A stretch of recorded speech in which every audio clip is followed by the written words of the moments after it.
Ba, ba, ba, ba.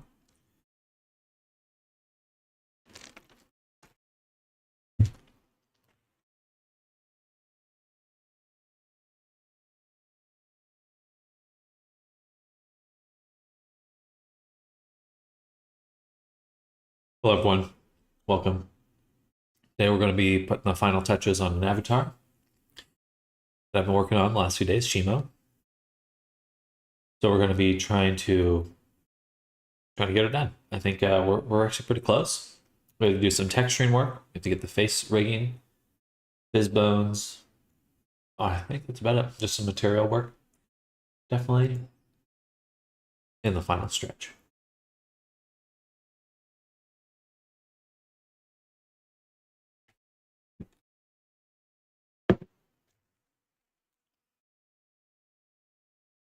If anyone's interested in getting a custom commission or mentorship for learning how to make avatars, head over to my website, samdutter.com. samdutter.com.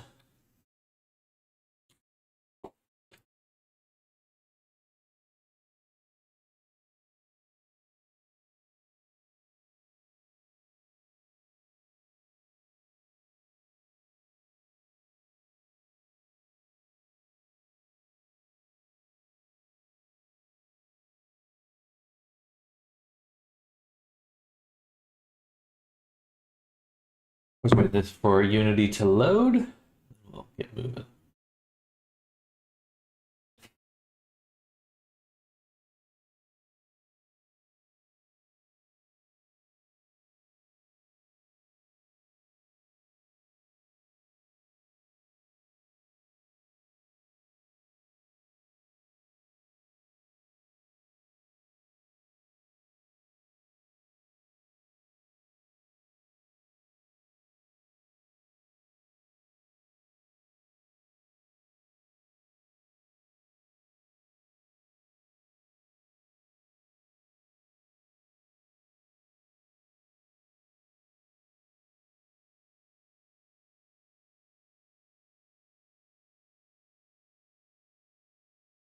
Okay, we're back.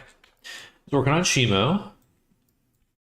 So what we'd like to do is adjust some values on these fizzbone sliders. So when the clothes are off, we can undo the constraint that we've added to the rotation.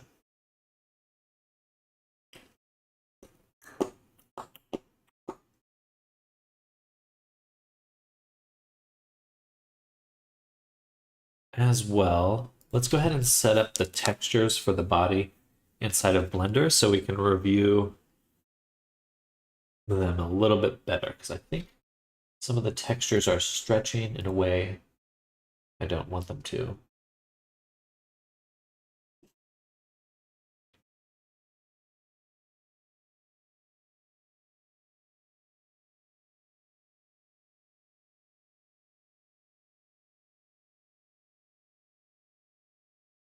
So go ahead and take the body. I'm going to go to shading.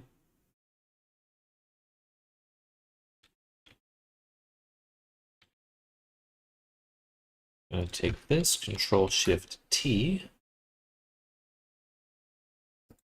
Go up, materials, textures, body.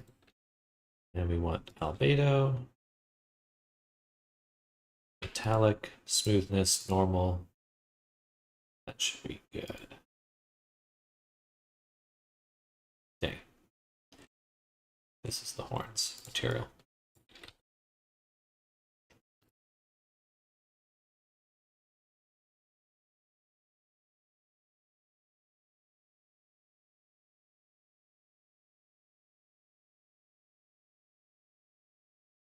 Go. Looks a little off because we have the albedo getting fed into the transmission. We don't need that.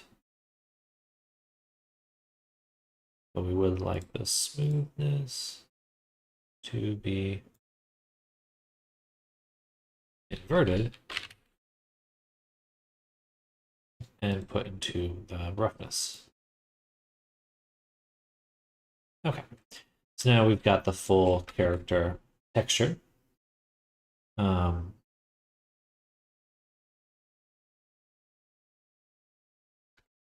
wow, looks so shiny from right there. So what we'd like to do is double check how bad the stretching is below the breast.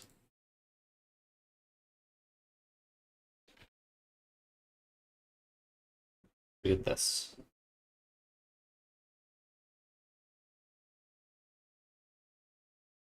That's not ideal. We would like to not have that.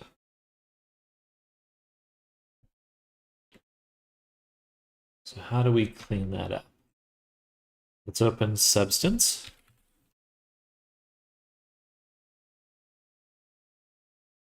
Thankfully, I already have my normal map and my ambient occlusion map separated. So I think this should be a relatively straightforward edit. Fingers crossed.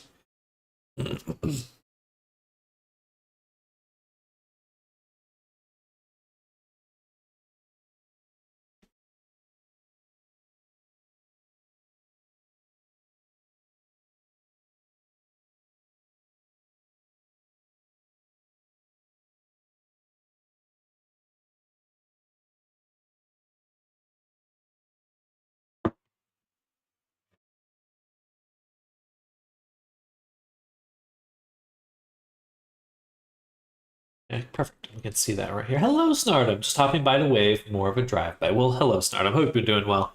I know you've probably been busy the last few days, so appreciate you stopping by. Hello. We're putting the final touches on our character here.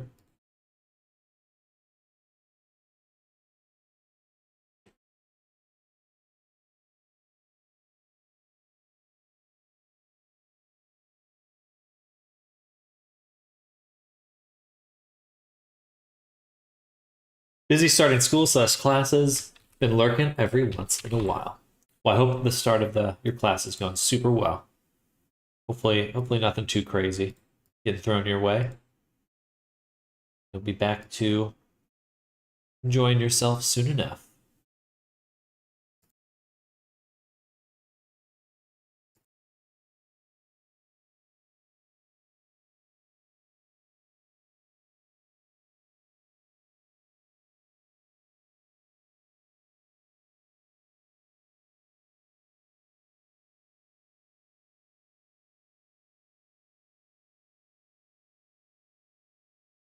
Let's switch to texture for this one. Introduction activities, so basically 24/7 daycare for the next few days again. Yikes. Actually, I could probably put both of these in a folder. Mask this folder. And we're still getting some very odd things there.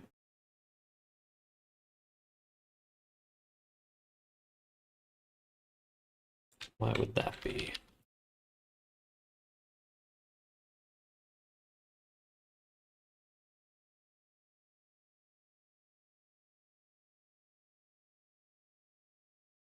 I know it's clipping, but what mask is contributing to this? Scale shadows, skin bump. Quite a few different things, actually. Skin bump's pretty mild. Body scales definitely are contributing.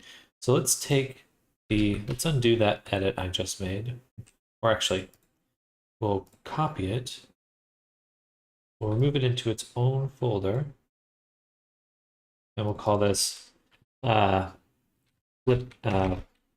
crease edit. We'll add an anchor point to it.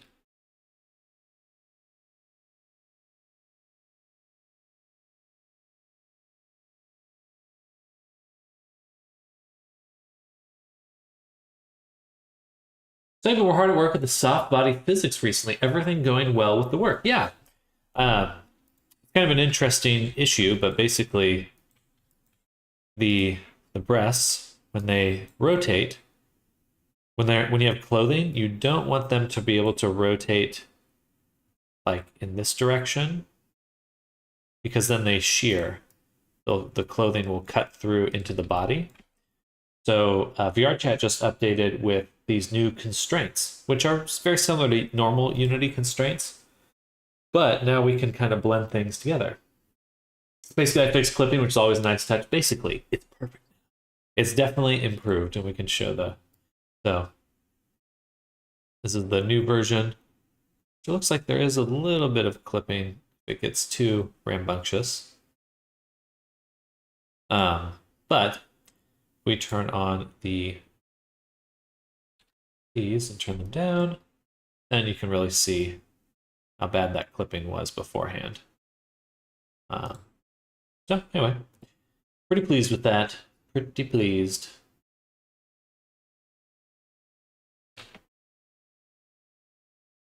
And right now we're trying to fix this clipping we get here on the texture.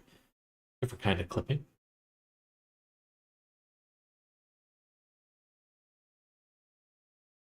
We're gonna take this fill and crease edit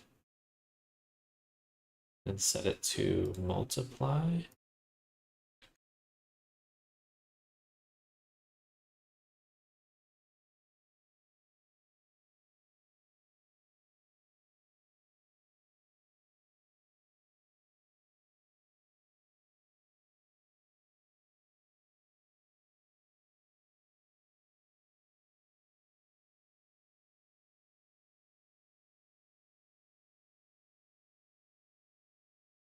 Still getting it.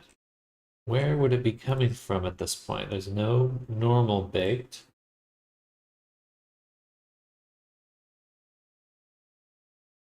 Interesting. So then we'll take the crease edit, put it at the bottom, and also paste it here. What?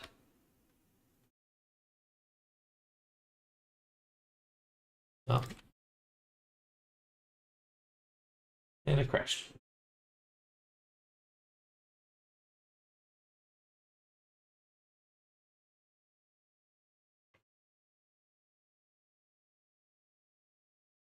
It did a blender.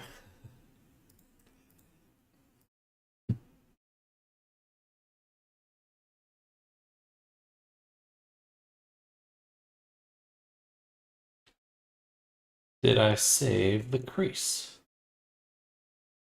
No. Okay, well that's good, because it seems to be better suited to just being its own thing down here. Let's crease.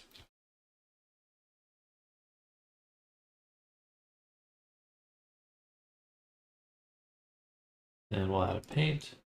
And above the paint, we'll add an anchor point.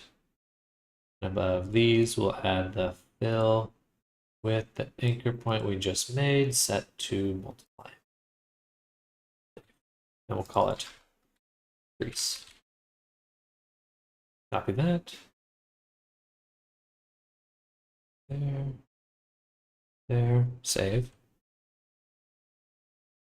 There. There.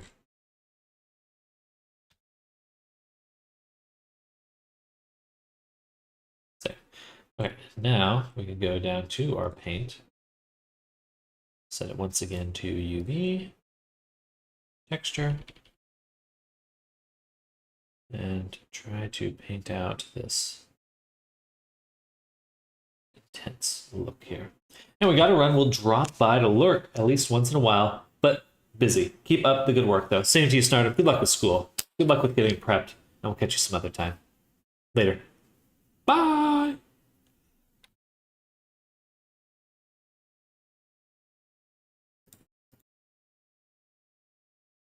All right, and these are reset now. So now we can save and drop them back into the mesh map templates folder. We can search normal ambient occlusion. All right, better. Still Still getting some oddness right here.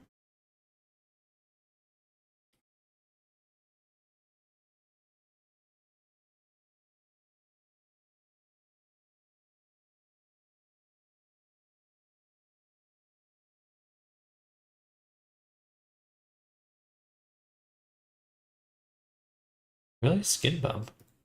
Okay, well, if it's there, then we'll fix it.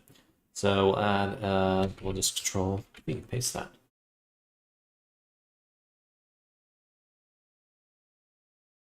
So clearly that's still not the whole enchilada.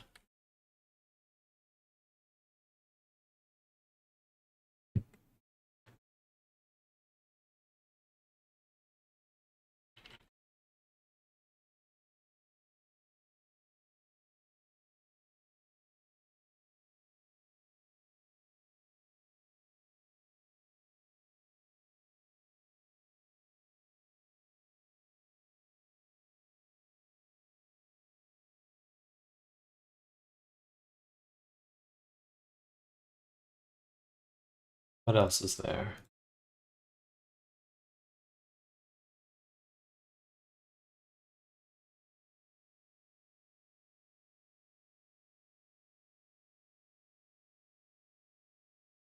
Okay, I guess it's this. But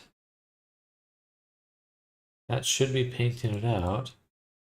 Unless this one needs to be set to a different, something like subtract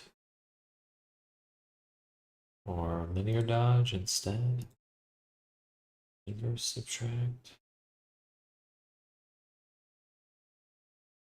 Normal. Multiply.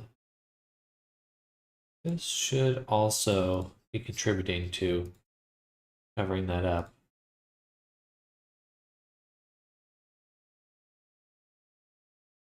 Why don't we remove it there, and then on the scales, we'll move the crease below the mask. Yeah. Okay. Let's give that a shot. Let's export this.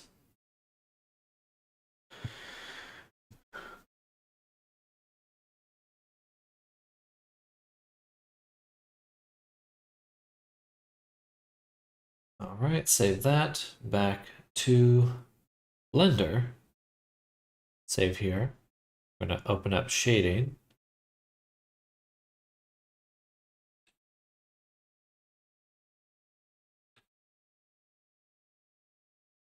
Or I guess we can reload our images here.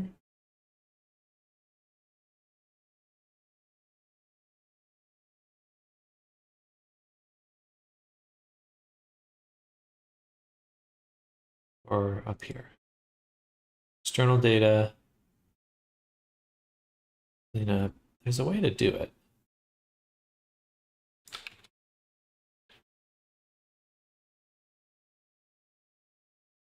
Oh, made the duplicates.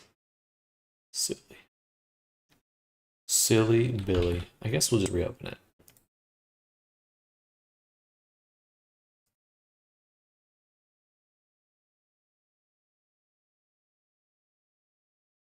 Hey, okay, that looks much better. Okay, good stuff.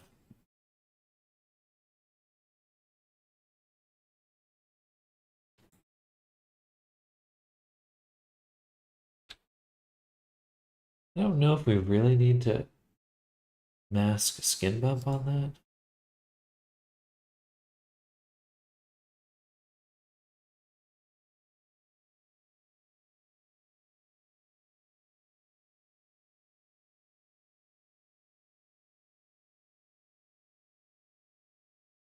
Doesn't really make much of a difference. That'd be kind of fun is actually to add some micro detail in Poyomi shader. Hello, Arctic. Good morning. Hello, welcome. Yeah, I'm going to try that. We're going to go into texture set settings. We're going to add a new user channel. We're going to go to base, make sure it's enabled. We're going to go to scales and turn it off. And mouth. We also need to adjust the mouth. Excuse me.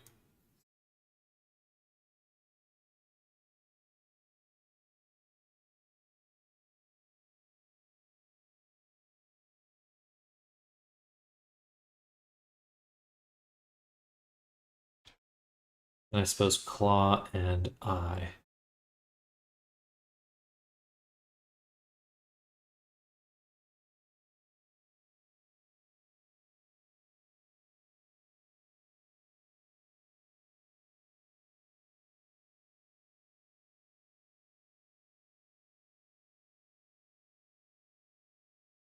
All right, export those. That's really the only thing that I'm a little bit sad about losing would be the skin texture. So if I go here, I'm going to double click that. I can't move the body anymore, so we have to turn off the other objects. And what we can do, go to materials, body, unlock, RGBA color masking.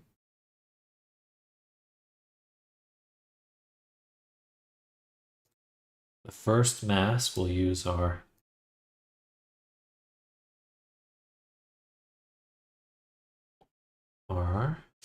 mask C texture for as soon as it loads.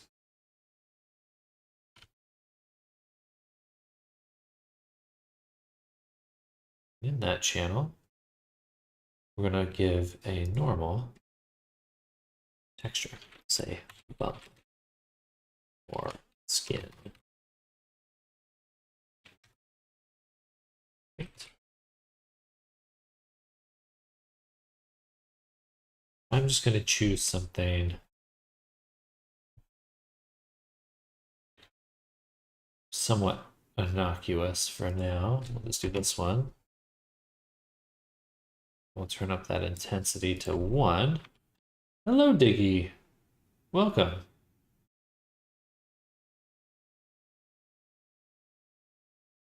I think I can change the sampling style, stochastic, and then tile it a bunch. Let's say even more, 200, 200.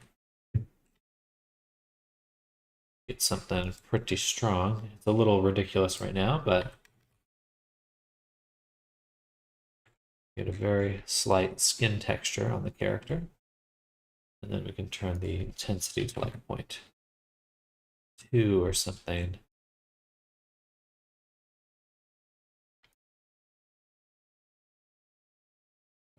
0.15.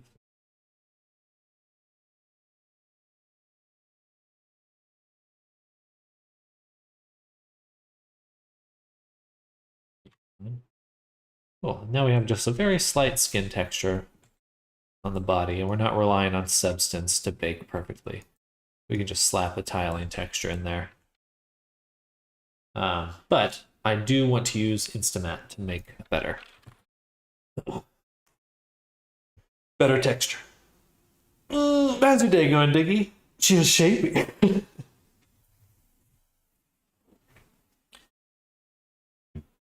I'm gonna be wrapping up Shimo today, and I'll be trying to finish up your hair. Eventide, good morning. Hello. Looking good as it is, so thank you.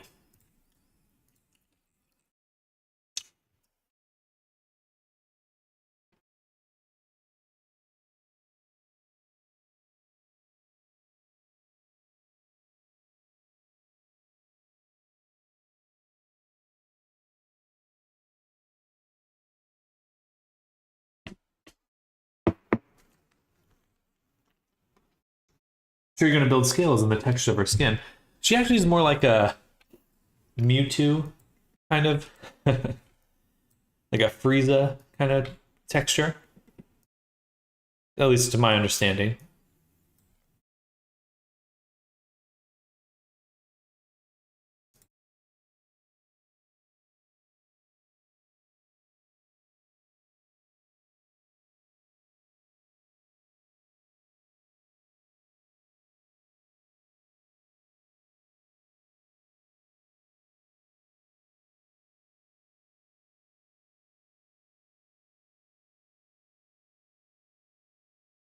Hello, Diggy. Oh no, I don't know why I'm saying hello again. I think someone can make good monetized ASMR in that model. Color scheme does give it away.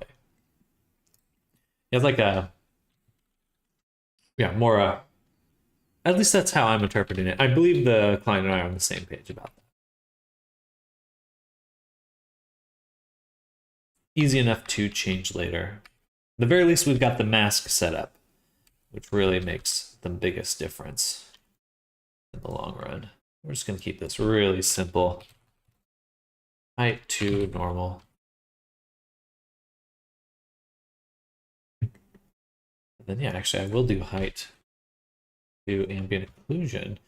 That's going to give me some details that match it a little bit better. I think we'll tweak the radius here and the strength. Fall off. Something a little bit more like that. I'm going to blur it too.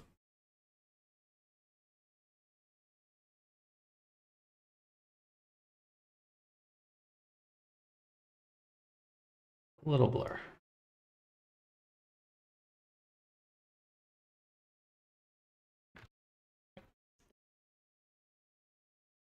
Yeah, that should be good. Now we're going to export these into body. I'll make a new folder and I'll say Shimo skin detail, base color, and normal. Perfect. Export. Nice.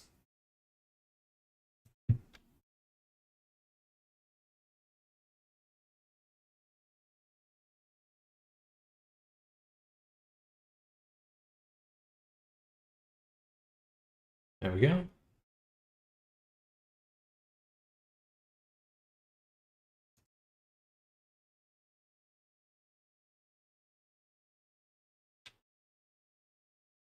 Wrong character, or wrong application. All right, now we'll swap out that normal map for this one, which we will need to resize because it's definitely too big. We're gonna set these to maybe 256, something quite small. And back to the body, take the normal tiling and set it to 100 by 100. You can turn up that intensity. Stochastics on. Turn it down to window.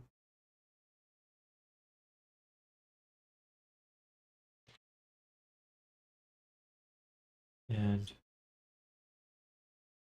should be blending a bit better.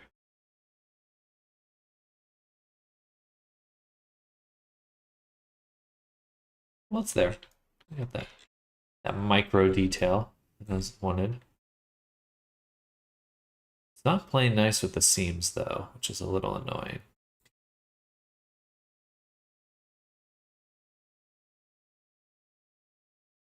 A little too textured there.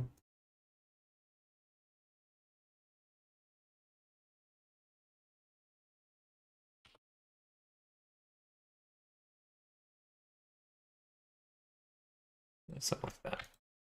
Okay, we're gonna do a little fix up on the seams too. Okay, then we'll also give it the texture, same tiling amount.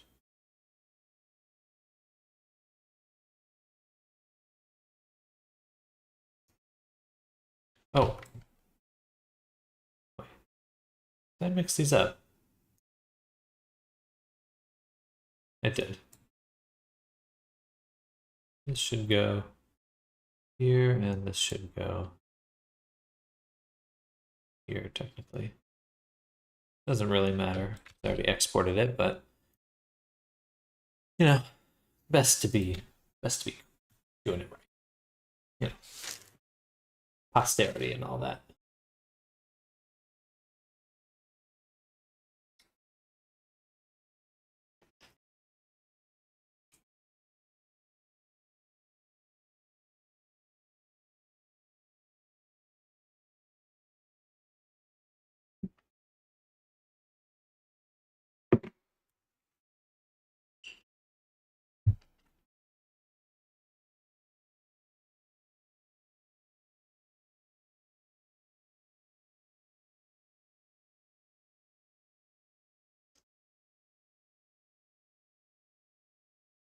Do I quit my job or no? Oof, tough question. Um, do you would you be able to support yourself without that job?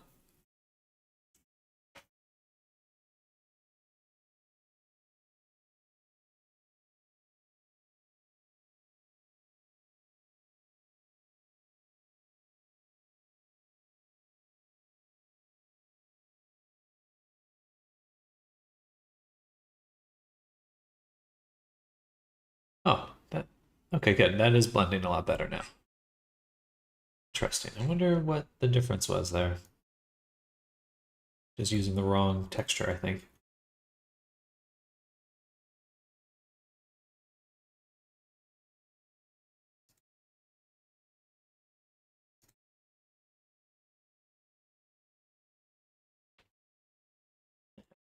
Get that one.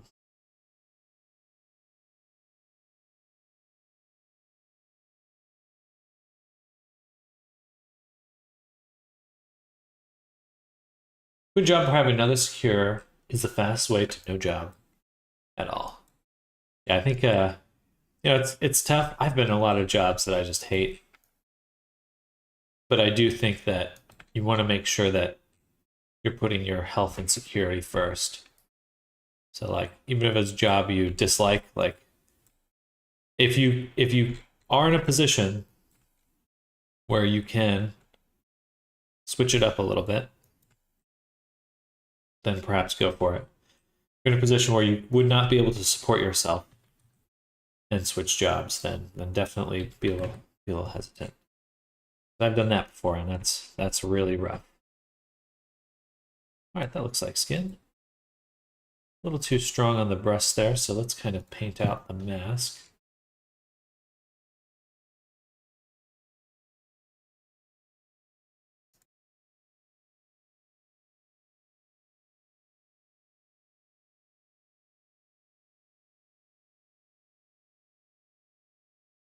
Call this skin detail mask.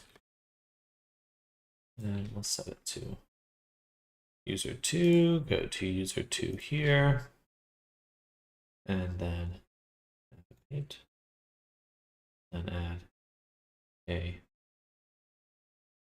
blur.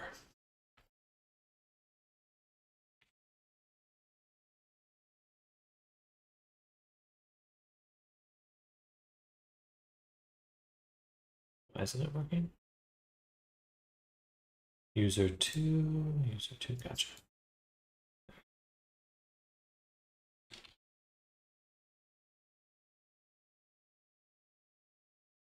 Sorry, I know this looks weird.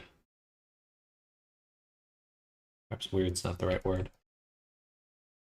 It's too salacious.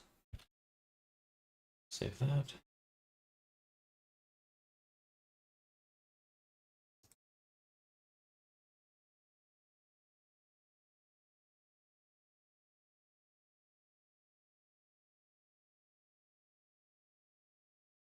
Actually, one more for the scale shadows. I will also turn it down because that way we get this little softer edge on the sides. Variety is the spice of life. Did I miss a comment? I just see that response.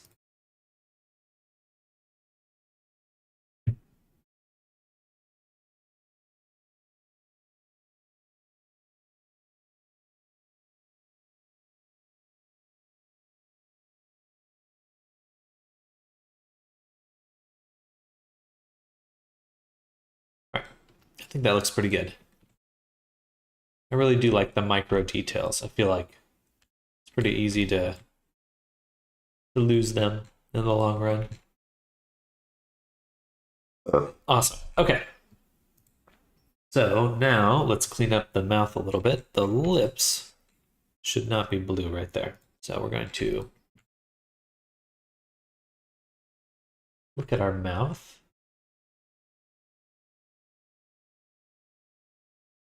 And we're going to add a fill with a gradient.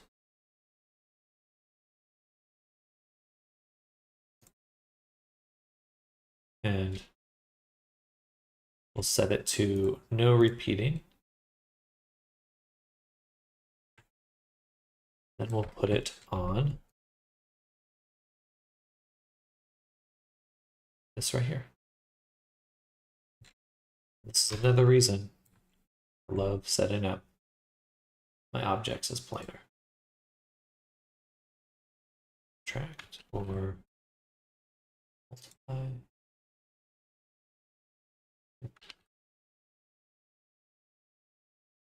This should be masking it out.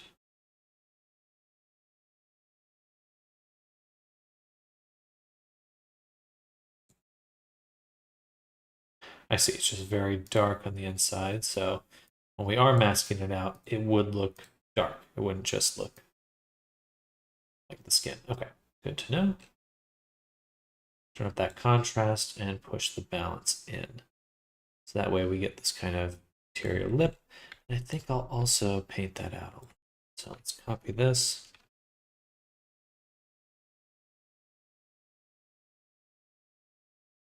Go down to mesh map templates. Add a white mask here and paste it, set it to here. No, I can still multiply. Let's make it a little bit softer in there. It's still a little strong. What else is contributing to it? That would be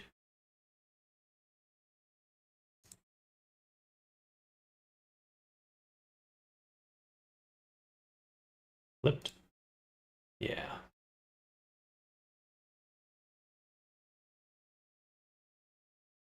There we go.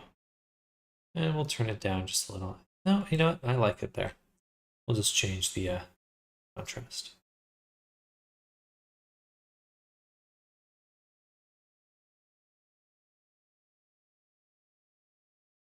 It's a little weird. Yeah. It's perfect. Okay. Save. I think I need to buy Dogecoin from that Telegram chat group to become a billionaire. The only way. It's the only way. Only surefire way to do something.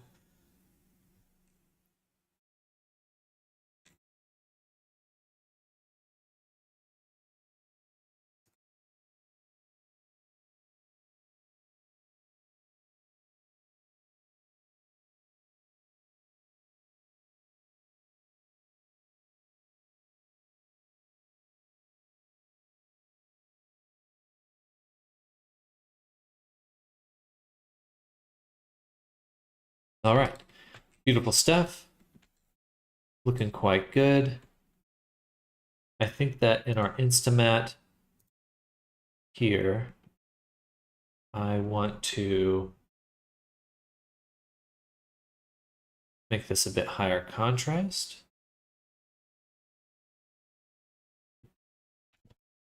And probably get rid of the blur.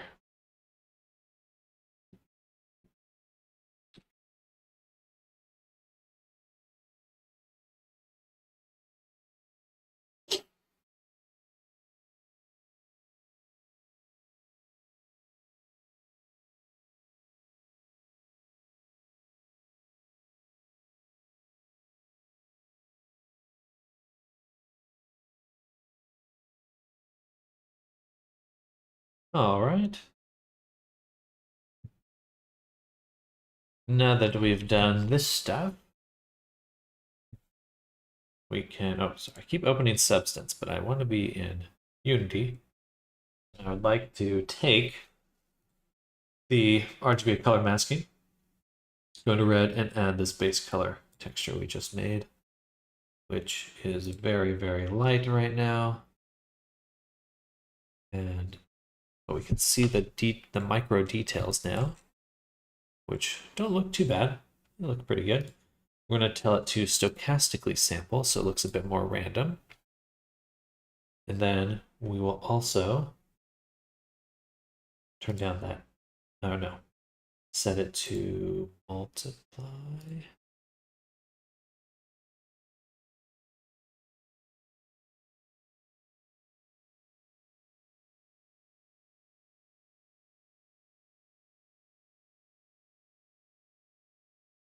The reason we're doing this is just to make it a bit easier to see.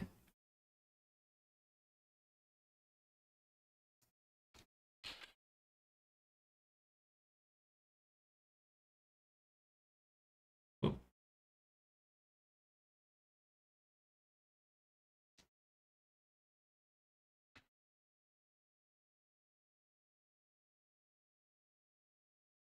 Give it the slightest bluish color. Wow, very slight.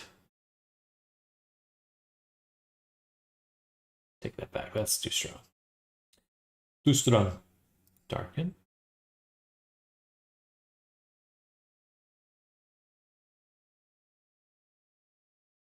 Light.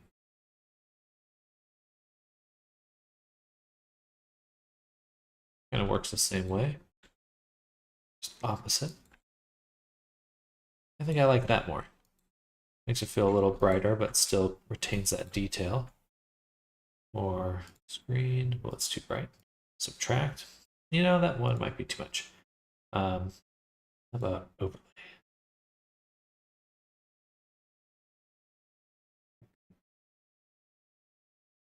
Hard for me to tell.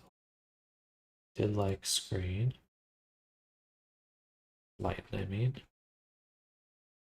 Mixed. Nope. Okay, I think lighten was the best out of all those. Cool. Gorgeous. Texture is still a little strong. Turn down the texture just a little bit. You really see that difference. About there. And then normal we'll set to 0.3. Cool. Very fun.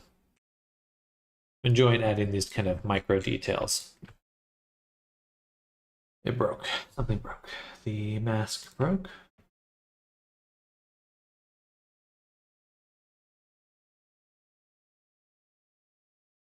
Cool.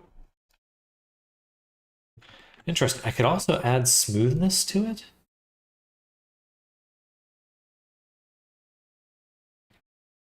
What happens if I just use this one?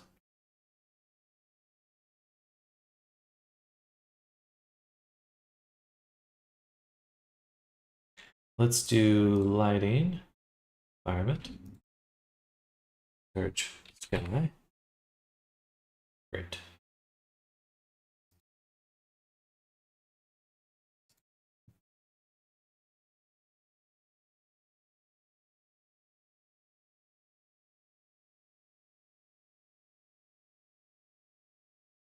Got my Avi template, but I don't have my skies.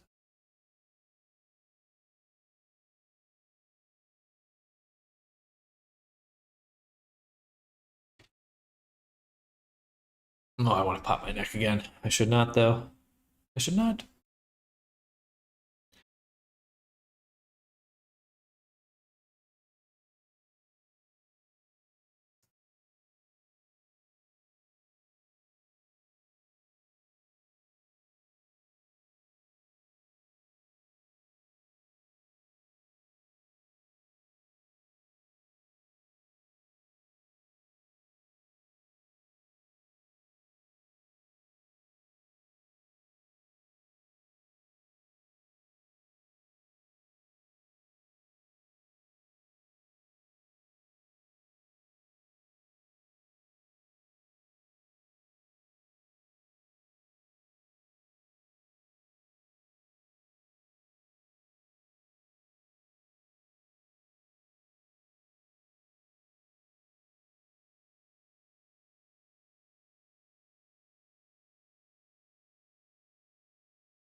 How do I do that?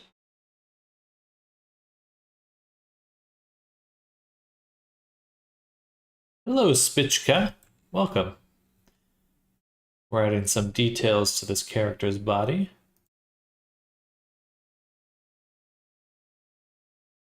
Trying to. Whoa.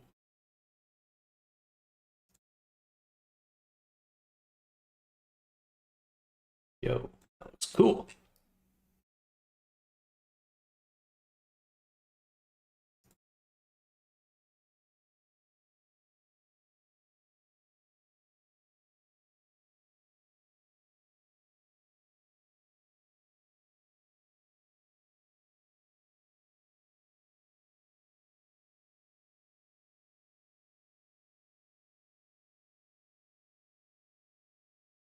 Definitely too glossy. You're from Crimea. Well, hello. Hello from Crimea.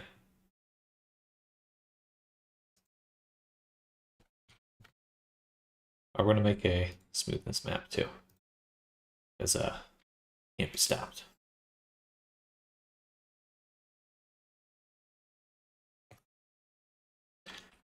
It's roughness. No, it should be smoothness.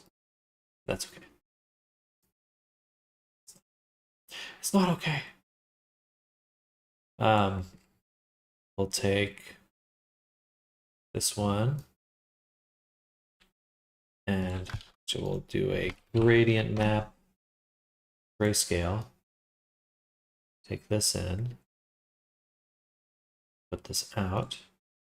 Roughness should be, white would be maximum roughness and black would be minimum roughness. So we'd want to take this down, something a little bit more like that, I think.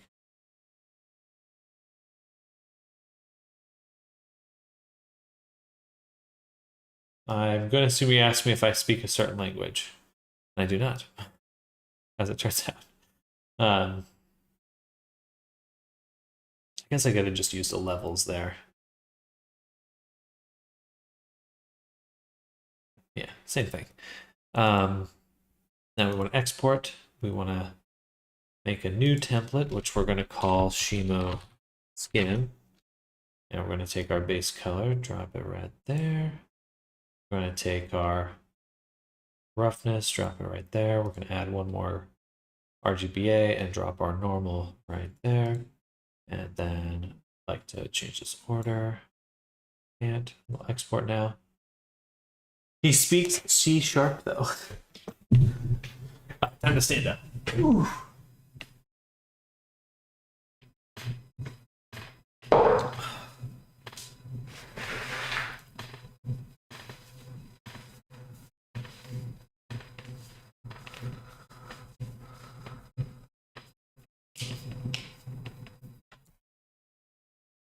All right. Now back to here. Then we can go to our body and we can use the smoothness we made here, but we do want to invert it. Actually, no, not there. Here, inverted. Because smoothness and roughness are the inverted versions of themselves. Ooh, that looks really good. I'm enjoying that. Okay, max. Yeah, that should be max. Let's just adjust it a little bit more. Back to Instamat. I think we'll take the white and we'll push it down right around there. So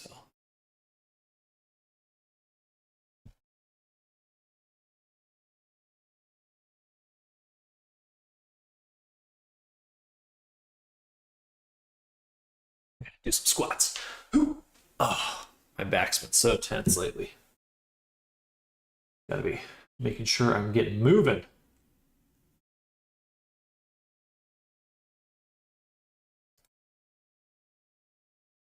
Oops.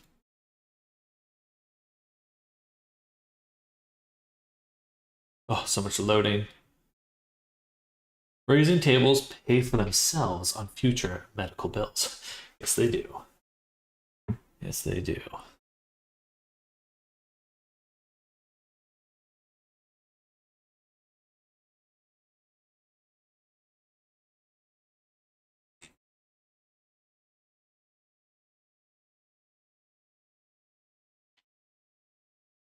Interesting.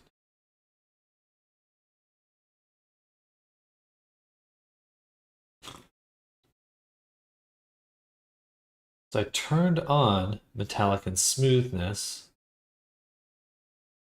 And it's saying custom sampling. That changes the look of it quite a bit.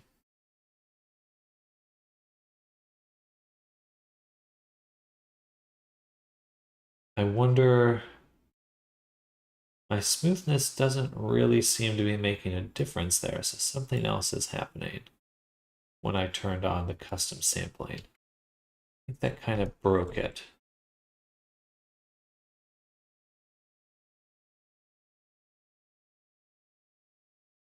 Now it's no longer doing that. Ah, okay, so something is going wrong when I turn on the custom sampling. I think it makes a custom map, but I have to, in order to see the changes, I actually have to reset it. So let's go back here one more time. I would like to turn this back up to white then. Export.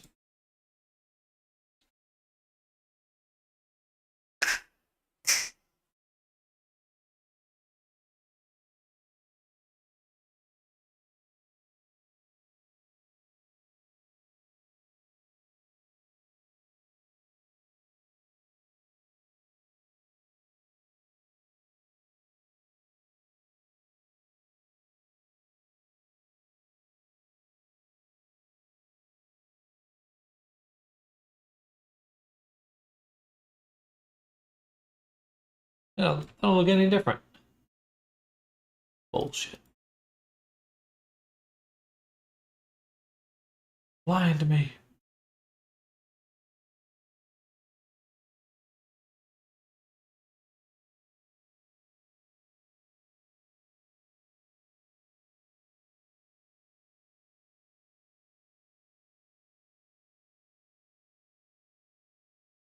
Okay. So why doesn't it look shiny at all? Do I need to swap these? No, if I swap them, then I'm still. That doesn't make that doesn't make any sense. So roughness is a range of 0 to 1 on how rough something is. When I invert it, I see 1 to 0. So, and by inverting it, this is not, so this is actually what I'm outputting then. Ugh. This is what I'm doing right here.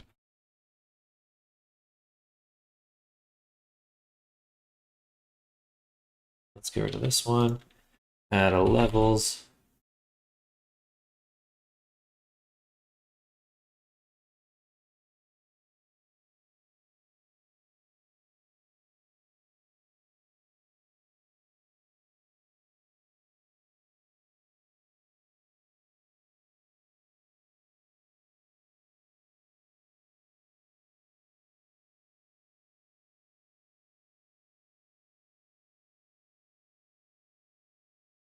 On the output.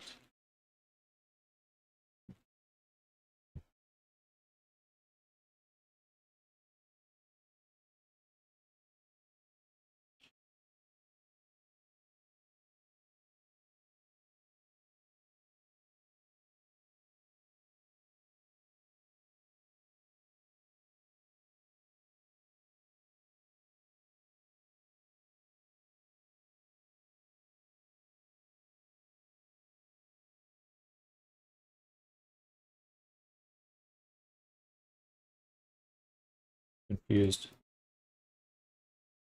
This was working a lot better a little bit ago.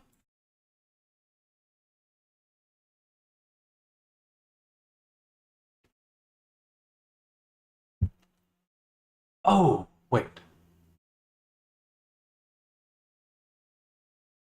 Oh, I think I know what's happening. Okay. So what's happening is it is using custom smoothness map, but it's not tiled. It's not tiled at all. So that's the issue, is that I have to tile it to the same amount.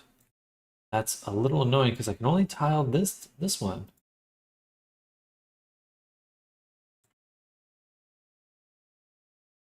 That don't seem right. And I don't want it to be inverted. Then I turn off custom sampling. Or no. No. I would want it to be one here. And 300, 300 here. Gotcha. Okay. So now it should be the same.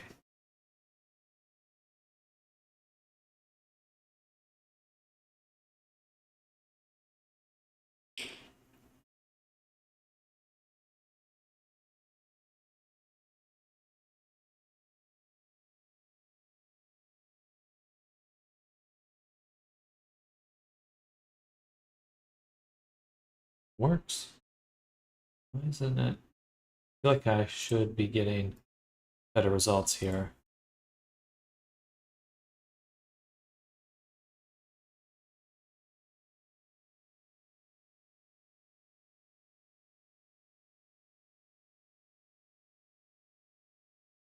Ah, that would do it. Dum dum.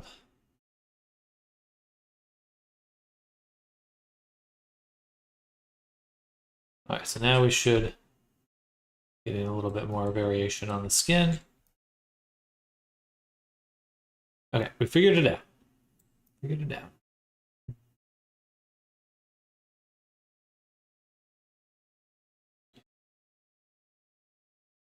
It's a little strong.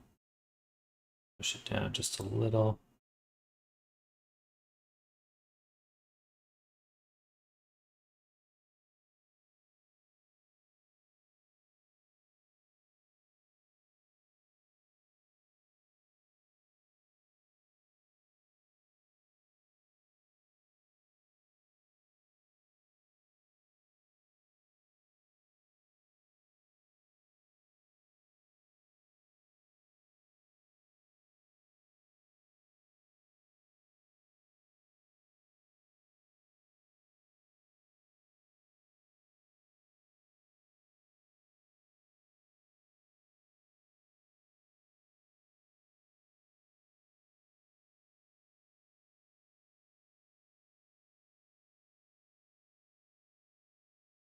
A little bit softer.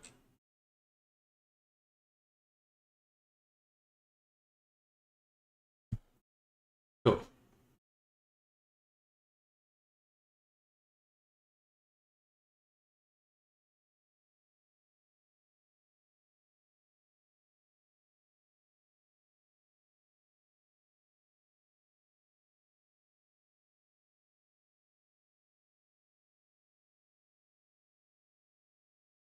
Yeah, that was good.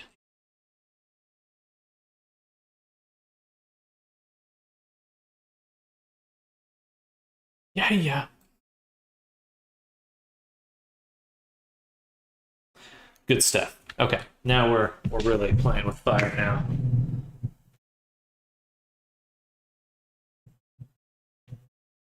Wow.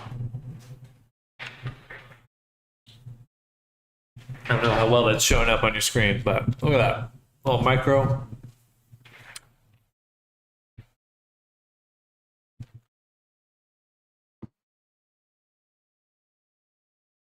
surface details.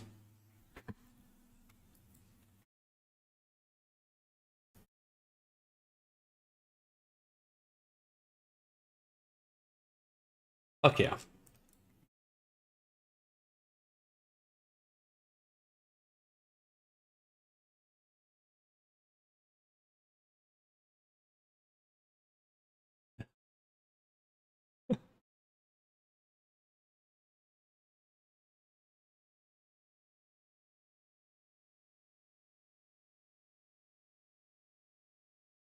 You can see that rough leather skin. Exactly. I don't think it'll feel that rough in VR because the details are very small. Like I think zooming in might make it a little deceptive. But excited to see that. Let's go ahead and let's now actually I have kind of one more little tweak there for the texture. We did have it on lighten. What happens if I just take it out? It does make her look a lot softer. It's almost like a subsurface scattering, almost.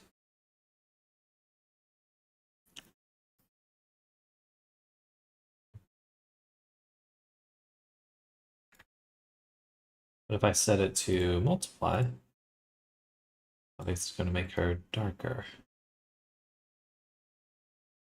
I think I will go with darker just because things tend to be a little blown out in VR chat, so things tend to be brighter when they should be Not as bright. Okay. Good stuff. Very pleased with that. Now, let's think about the horns a little bit. Will be visible. She has amazing pores. It should be. Should be. It really depends on the lighting. If the world has good lighting, then you'll see it. If the world does not have good lighting, then you probably won't see it. That's the difficulty with VR chat, is that a lot of what you do just depends on the quality of the world that they're in. And that is super variable, especially because people tend to world hop, go between a lot of different worlds. And so that can really change kind of people's perception of the character. A little bit of defects, not sure what the client wants. That skin is perfect. Yeah, I think we're in the right spot. Getting it right. So like this is probably the distance you'll be looking at, and it's like real skin. All right. So now let's switch over to the horns. What we're gonna do for the horns is start making a texture for them, obviously. Probably use Instamat for the texture because I love it now. So yeah, let's make a new folder for Shimo horns. Then we're going to go over to Instamat, save this, make once again a new element graph. Call Shimo horns, save, close these other ones. And we'll make an output. I think we'll just do an image gray for right now.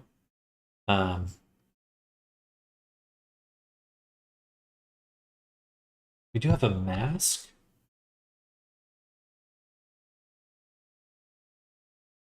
Let's call it mask for right now. All right, and then we'll make a gradient.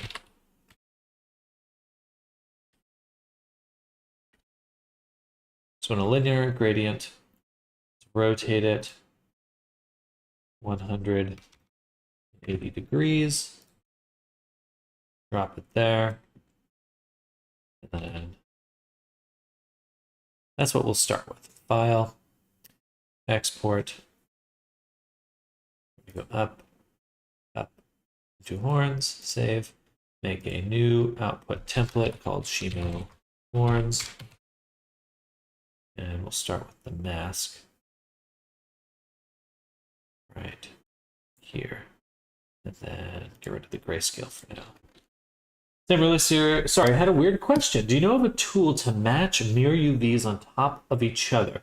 Not sure if you spread the symmetrical UVs on her, just assumed each half is on top of each other. Excuse me. So when you use the mirror modifier in Blender, those UVs are automatically going to be directly on top of each other, just by using the standard mirror modifier for boob. So when I look at her here,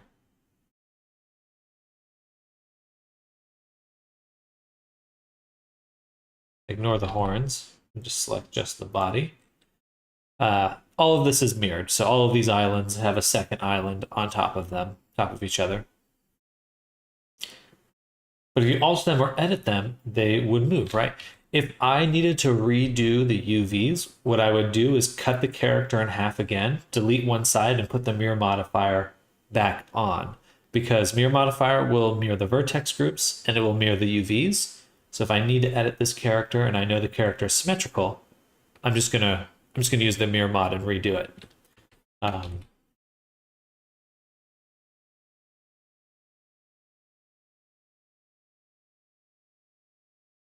The long right way to do it depends on what you think by wrong. I think the other option you have is with there is a add-on called UV Toolkit, which I shared yesterday, and you can stack similar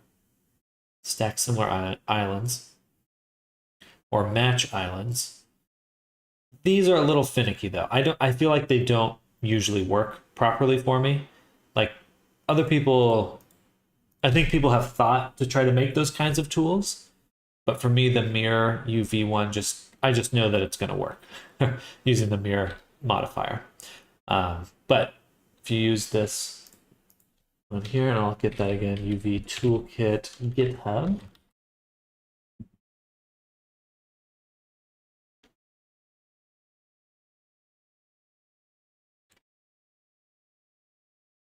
Correct way to make them look good. I think so. But I'm going to go ahead and share that.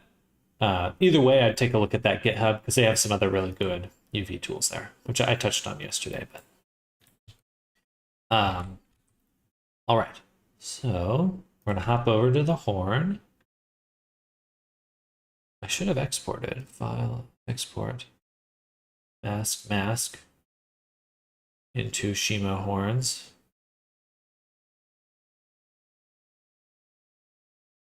Oh, interesting.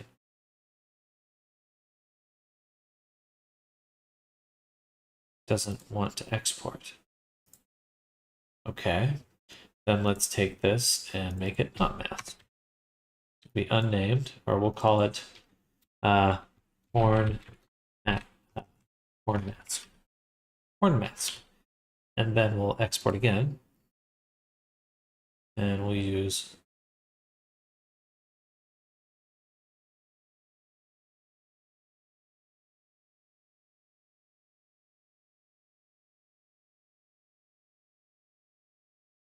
mask image and output. I would like this one, please. Oh, and then yeah, let's set this to 512.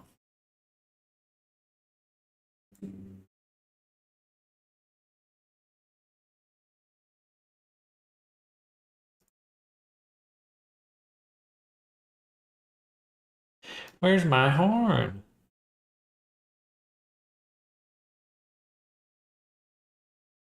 I don't see it here. Can I not use? Oh, no, that's not it. Add grayscale.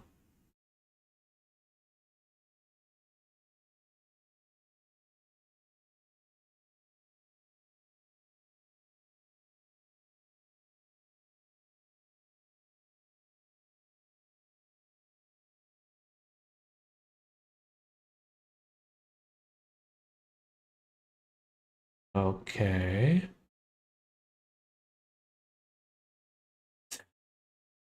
Stupid. Um,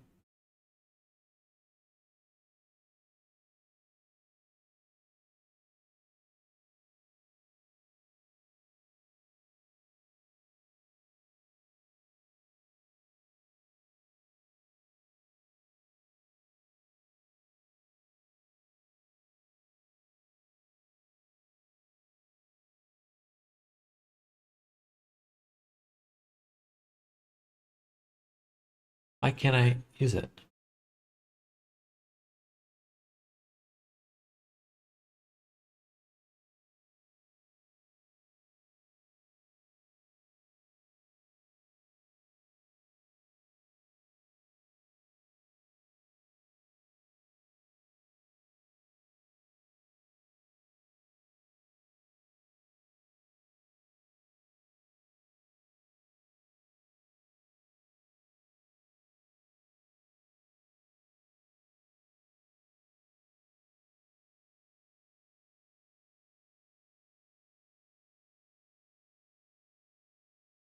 Bullshit. You can't use your fucking custom maps.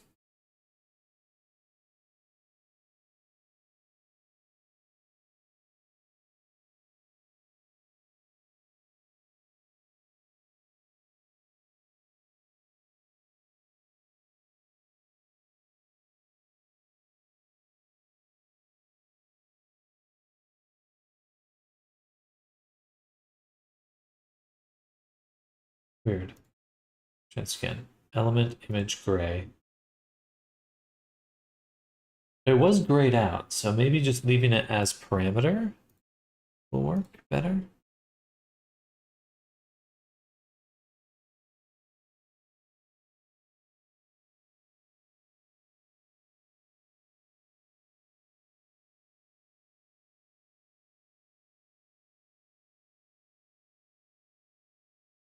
Oh, okay, I got it. Okay, gotcha. So I have to say horn mask right here. So now I have this linear one horn mask, and I bet when I search it here,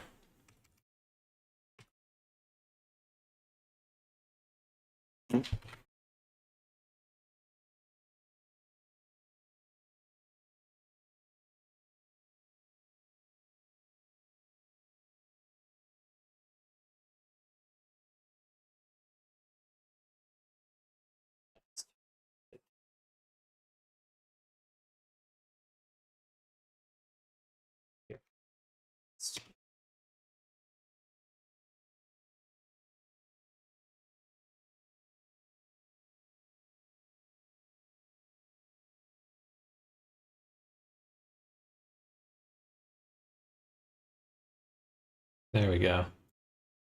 Okay, so it's not finding it automatically, but what I do is I create a custom output and then I tell it to be there. So we're going to change this one more time. We'll call this horn mask.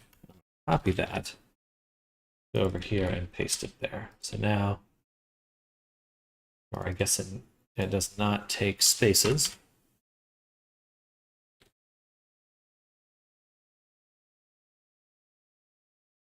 And then we can drop this here. Now it's being used. Awesome. Stupid.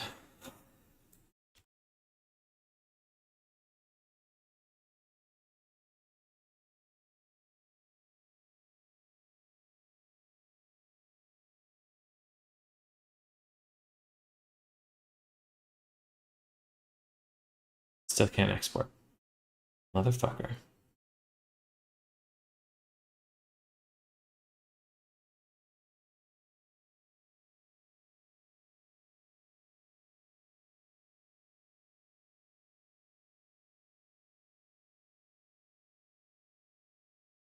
Still won't let me export.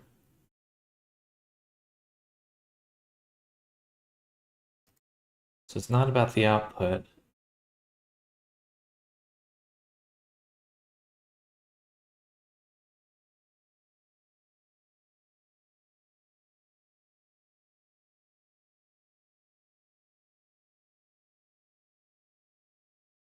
Well, there is no base color.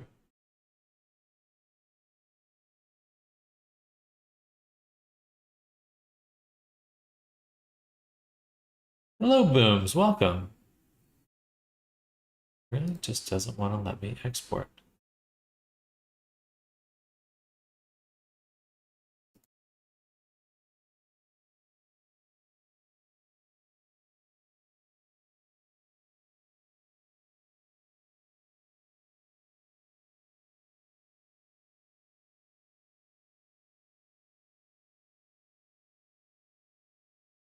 Do I have the export option? I'm so confused.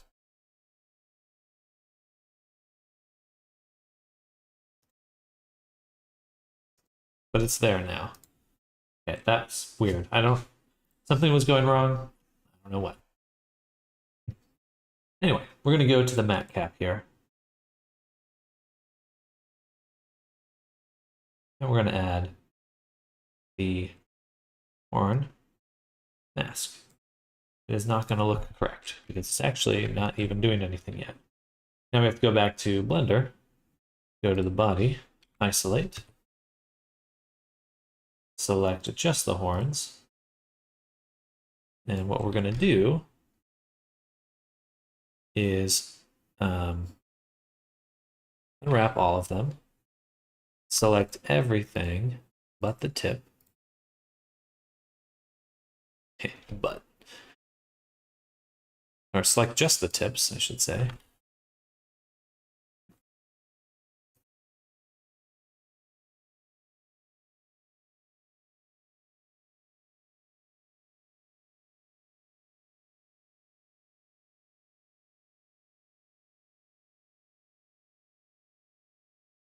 Are those horns or crystals? Because there's some awesome crystal textures in Substance, I think, to use here. I guess they're crystal-like. They're still horns. Crystal horns.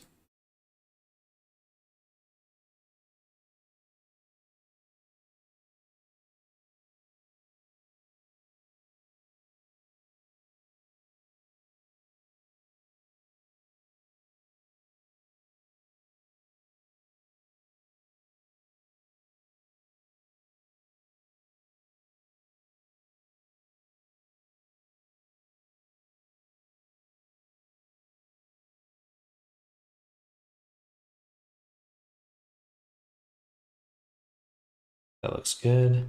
Now we can invert, pin, and straighten.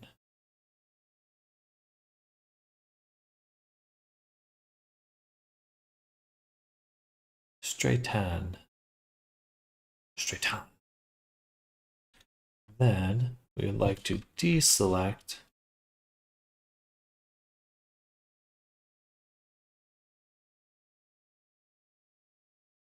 everything that's double.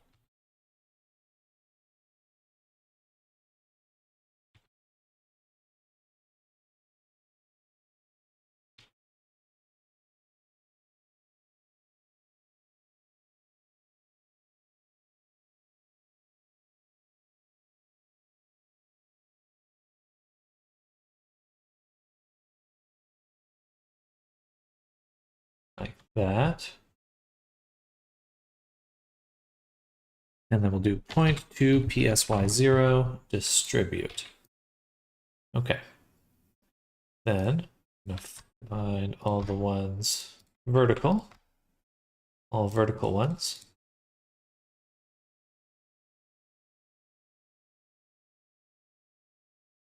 Some of these are still broken. They'll do the trick.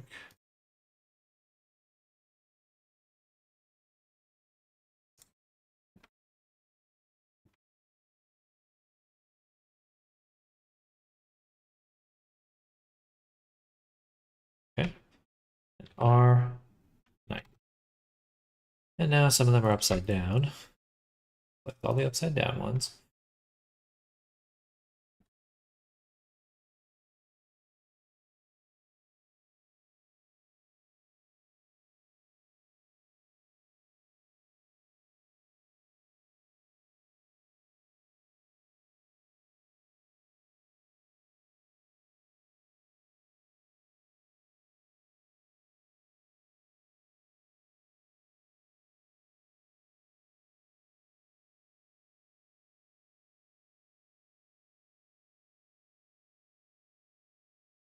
All right, pretty good. Then we're going to go UV maps, arrange, fit to bounds, or stack bounds. Fit to bounds seems to break it, so we're going to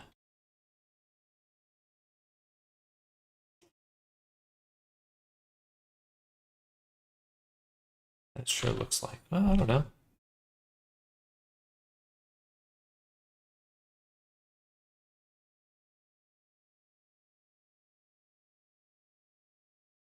Okay, we'll start with that. A little broken, but good start. Top right, you selected the wrong part. I think one of them smaller spikes. I think, yeah, some of them are definitely a little crunchy. Crunchy. Cruncher.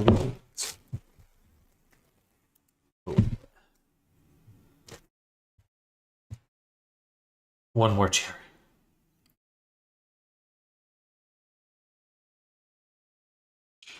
Oh.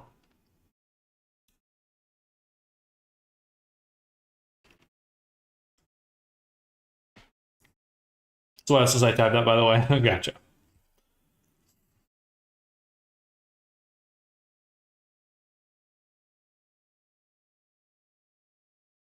Hmm.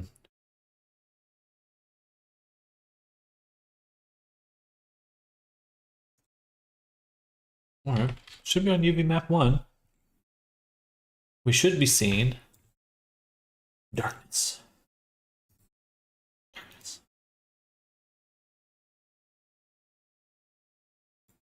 There we go. A little bit of shadowing there. But it really should be masking our matte cap here.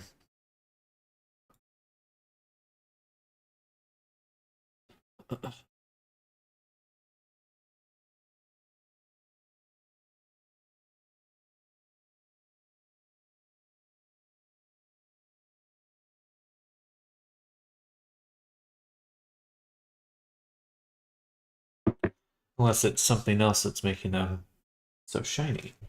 And it is. It actually would be the reflection and specular, so we also need to pack this mask right here.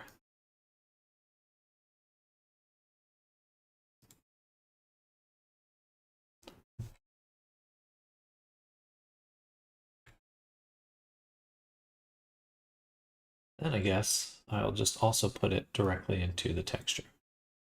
There we go. Yeah. A little dark, a little intense right now.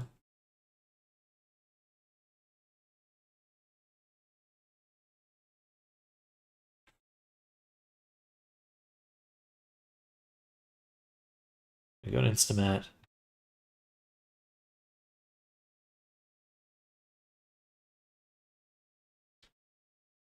Something like that. And export again.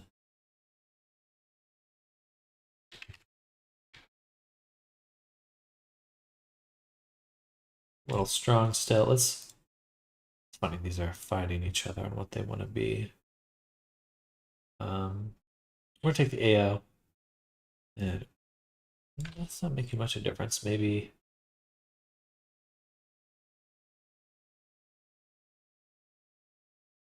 it's not making much of a difference. So we need to create a base color. So we're going to add an output element image, base color, and we're going to take this and we're going to do a gradient map.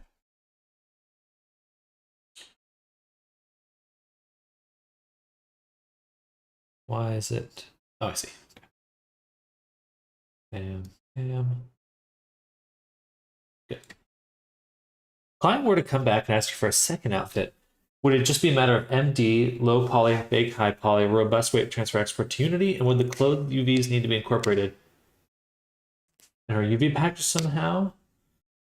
So UDIM, so not sure how that works. So materials are what separate different, so just be different materials. You don't really have to worry about UVs as much because textures and the look of things is separated much more by the material. So if it's a different material for different things, they don't share that UV data. Like for example, in my character here in the body, I have two materials, the horn material and the body material. They all share the same UV map, but they don't interfere with each other because they're separated by materials. So I don't have to worry about UDIMs in that sense.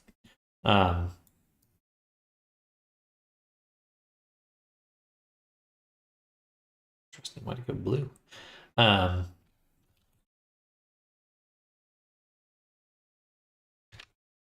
want that pink color, this color right there. Explain the layering on Unity per material before. Yeah, so that's how I set it up. And then, of course, you can have much more complex shaders. Shaders in Unity can be as complex as you want them to be. So, you want to add a bunch of detail, you totally can.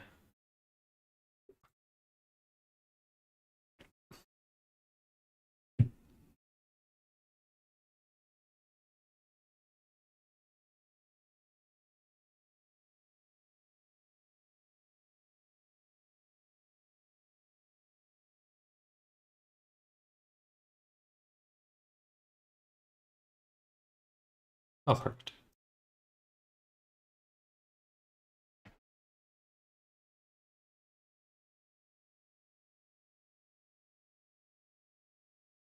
That's the right color. Isn't it pink? Isn't this a pink color? That's more of a purple pink. What? What? You went all the way back?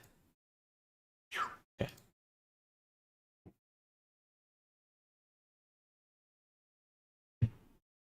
Should be more like this side.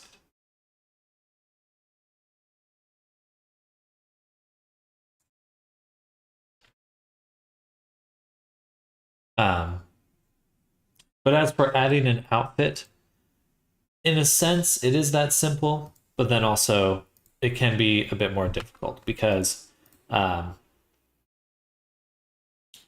your main concern when adding additional items to a character is your performance ranking.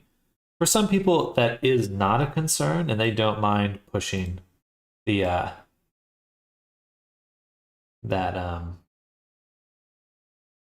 boundary. So for some people, not as big of a concern. For me, I do really prefer to make sure that everything fits nicely and you're performant.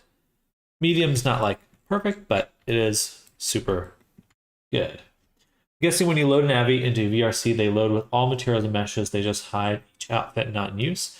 It totally depends on the logic you add. So like you get to create an animator for an avatar, and animators can do a lot of, they're the logic behind what's on and off and what you have enabled or not. And those can get quite, those can get as complex as you want them to be as well.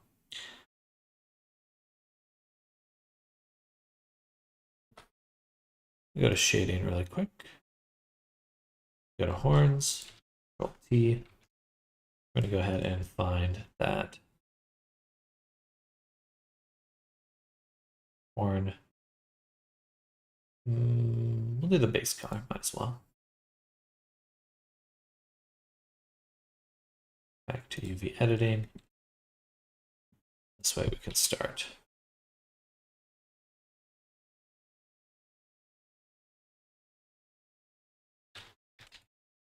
I'm going to select the horns. I'm going to separate them. I always thought they just shrank in the middle of the Avi with a single frame shape key.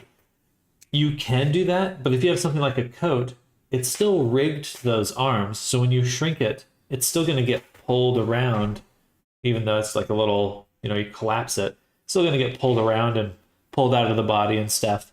A lot of my favorite method for hiding clothing is to use the what am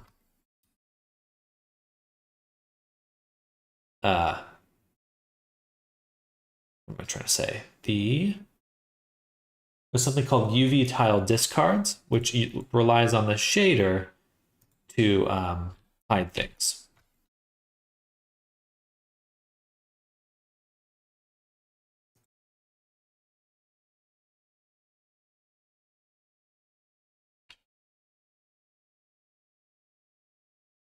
Then we're going to do 1.6. You can also just turn it into a separate object, which is generally, it's preferable to do a separate object to toggle things. Most of the time.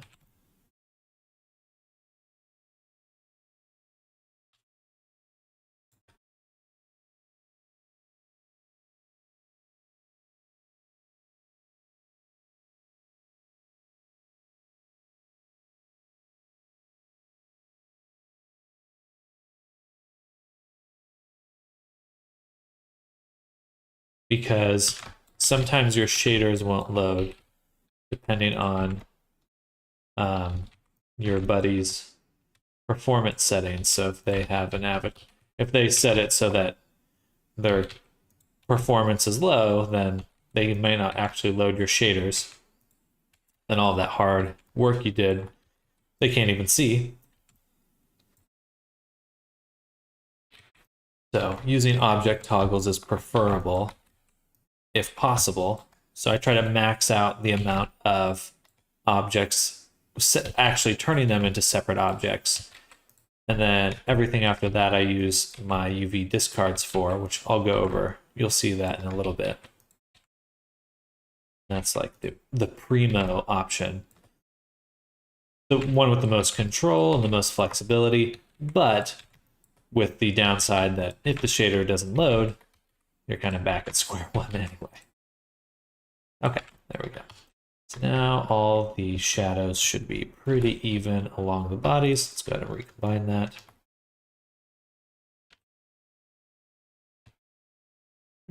We'll see how you do it here because you have to hide the jacket. Ooh. So for our setup here, you can see how I have all these separate objects here for each one.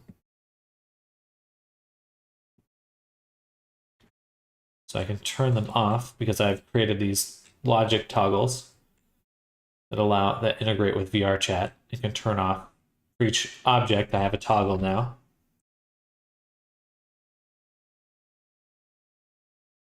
But since we're just focusing on the body at the moment, I'm just turning those off. Yeah, that looks good. Very good. Very good stuff. Then we're going to go back to our mat cap here. And right now we're using this one. Can I use the panosphere?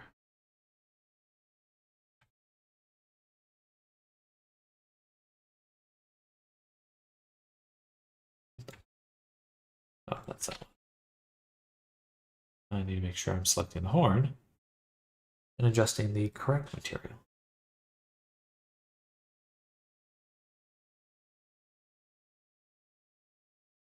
Oh, does make a difference. Okay. Intensity, just make them a little bit shinier.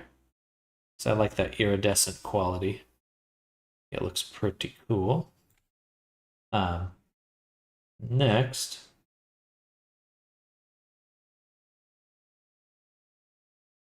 why don't we see if we can do some other cool stuff.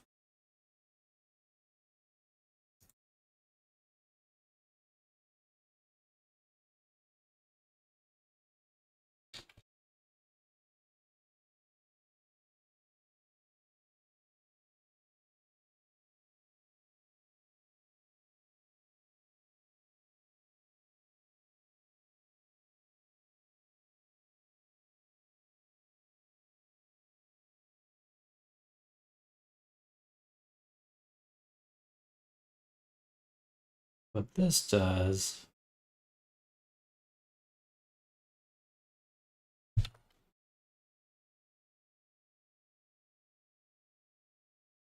is it should make it so that we can see stuff through the object.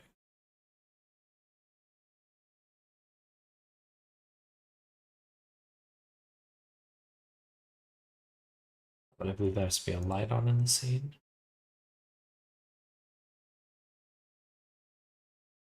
Yeah, there we go.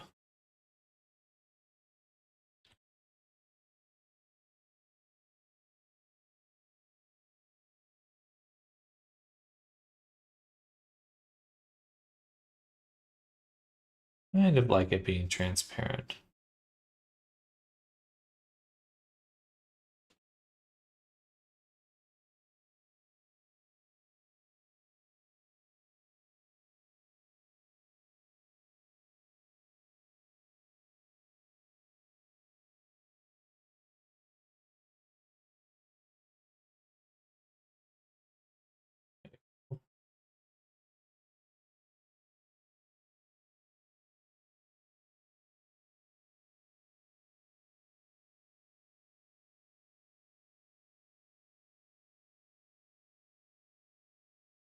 A little dark on the edges now.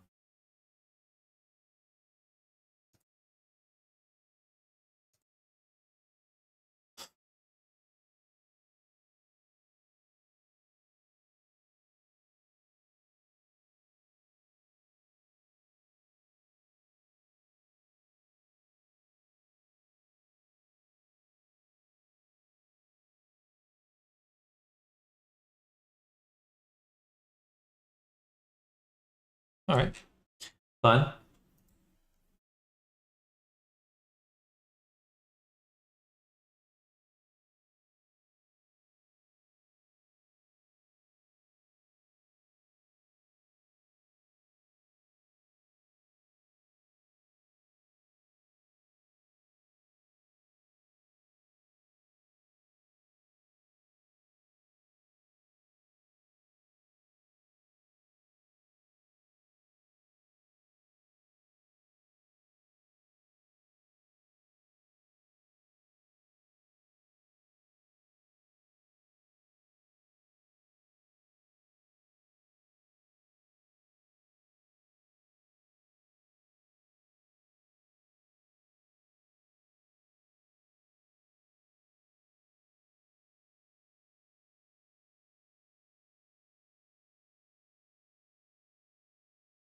Yeah, fun. Okay, let's turn that up again. Too noisy.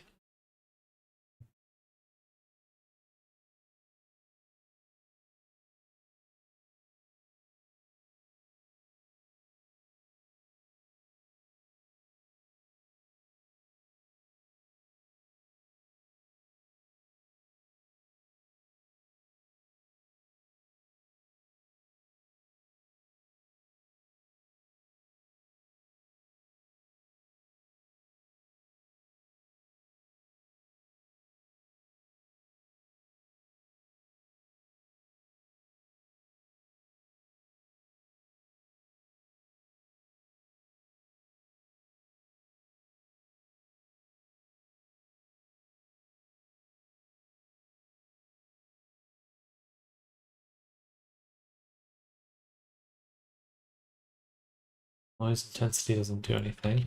Or I guess we add a texture to do the noise.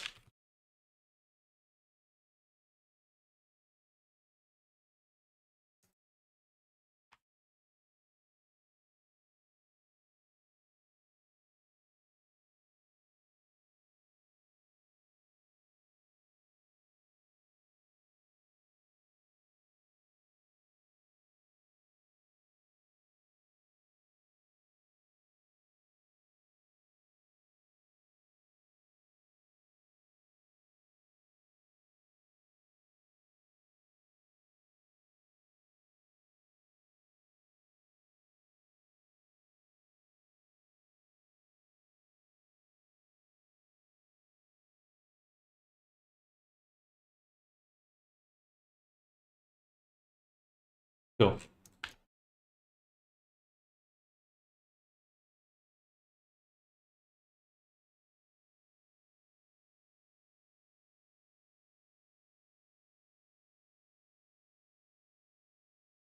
All right. Now I want just another set of details here. What we're going to do is go back to Instamat. I would like a normal. Normal. We're going to take an anisotropic noise.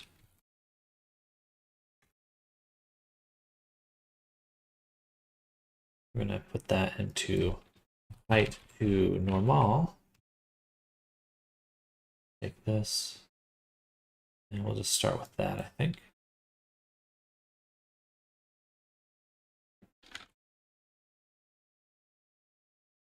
As soon as it loads. All right, and then we're going to do file, export image, RGBA, normal. Cool. And we'll take that normal texture we just made, drop it right here, fix. And we can see some odd stuff. This will help give them some nice changes. Now, if we go back to the horns, I think if we just take the top of them, we just do that. That should help most of them.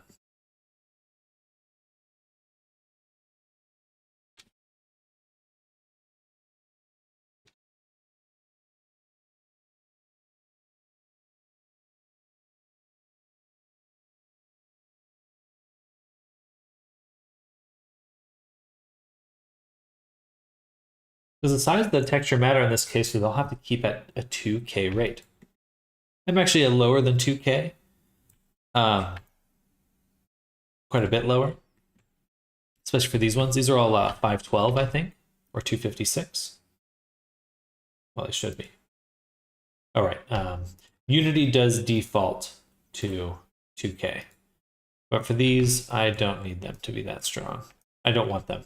VRChat does also have an upper texture size limit for the amount of textures you have on a character, so definitely something to consider.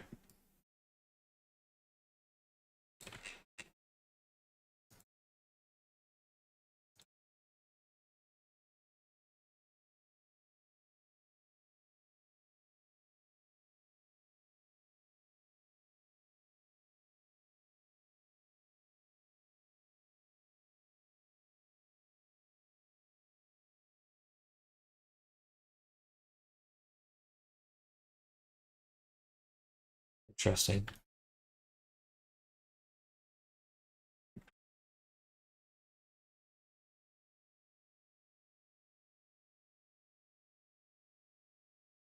I definitely like that they have some movement.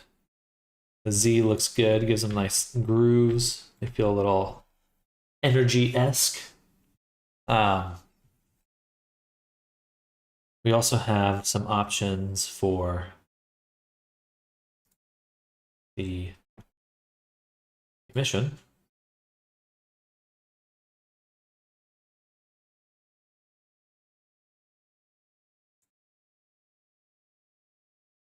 There's a noise texture. Something like this.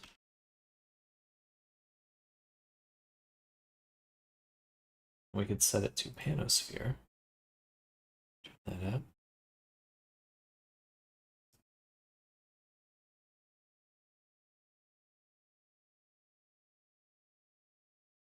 Tile it. Gotcha, that's like the distant one. I want the world position, I guess.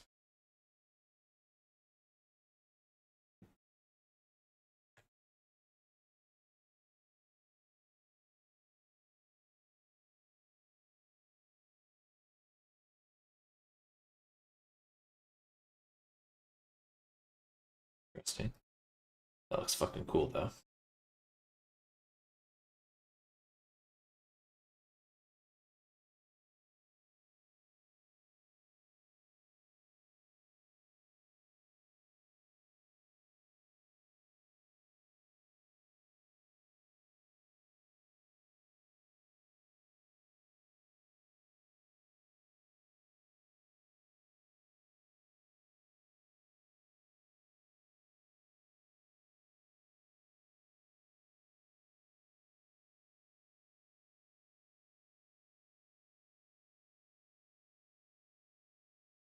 Ah, let me click.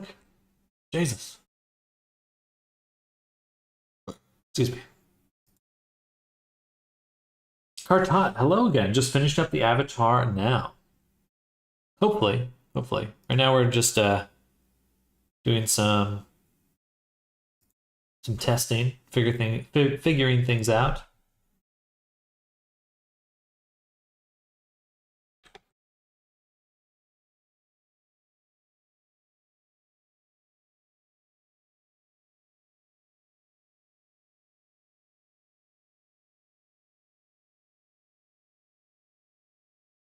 But how are you doing? How's your day going?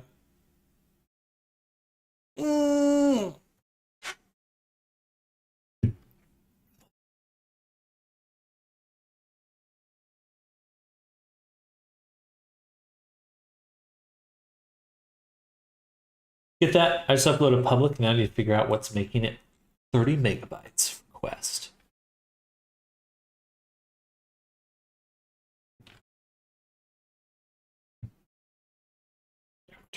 Can't change it in play mode.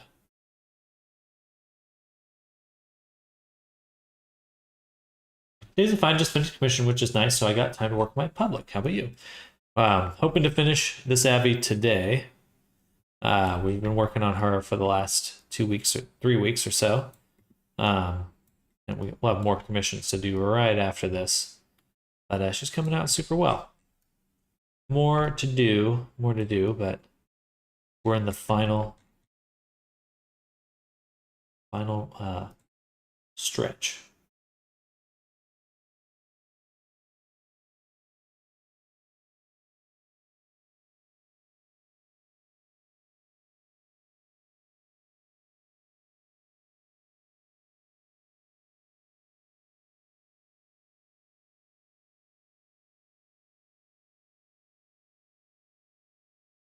It's looking amazing. Oh, thank you, Boom. Thank you, Booms. Appreciate that. I'm really enjoying her look now. Get her nice and detailed. We've really added a lot to these crystals here. Crystal spikes.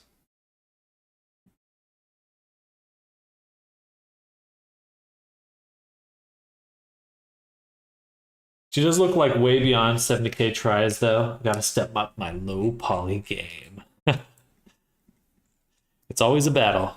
Always a battle.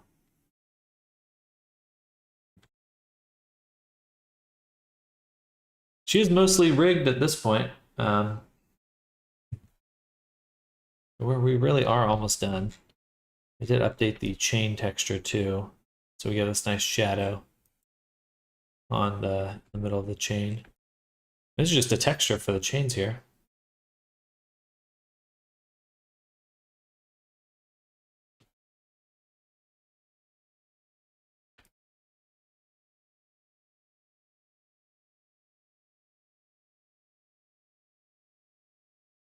Very excited.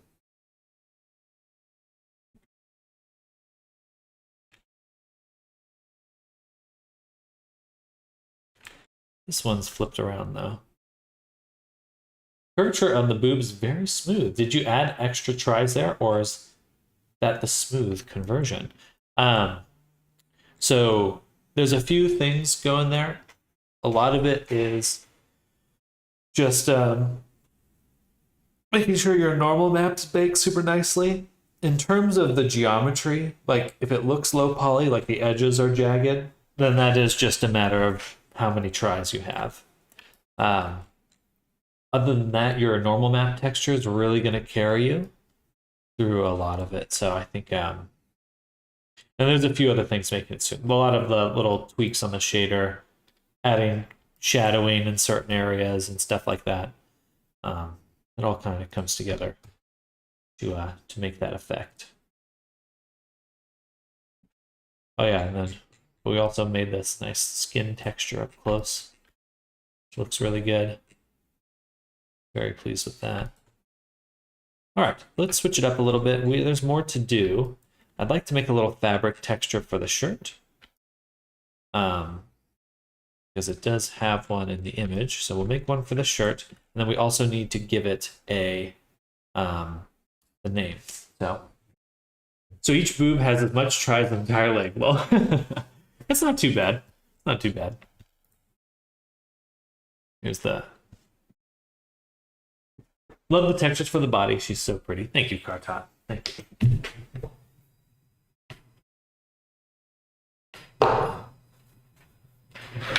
Time to stand up again. My chest is hurting. Ooh. Feeling bubbly. Okay. Let's take a quick look at that reference image.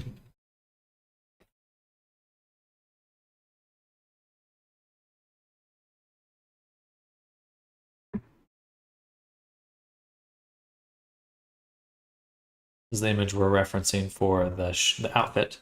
The outfit does have this kind of dotted texture. So I'd like to make something like that. And then also the netting is not this tan color that I've made it. It is also dark. So we're going to switch over to that. It should be tiling mesh, gradient map, and basically just take the saturation out of it.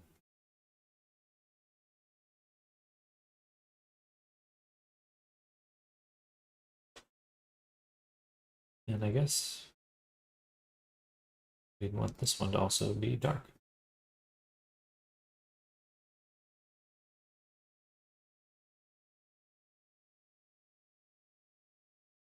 A little bit like that. So annoying that I have to re-export this every time. That really does annoy me.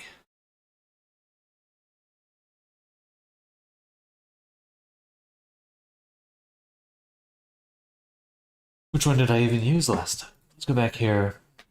For the tiling texture, I think it's literally just the single base color. Okay. Excuse me.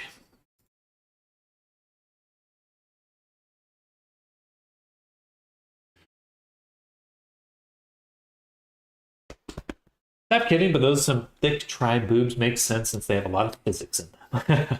Sitting down all day, we'll get that. I've been thinking of getting a standing desk, but they are so expensive. This one I got was about 200 bucks, so I think I just found it on Amazon.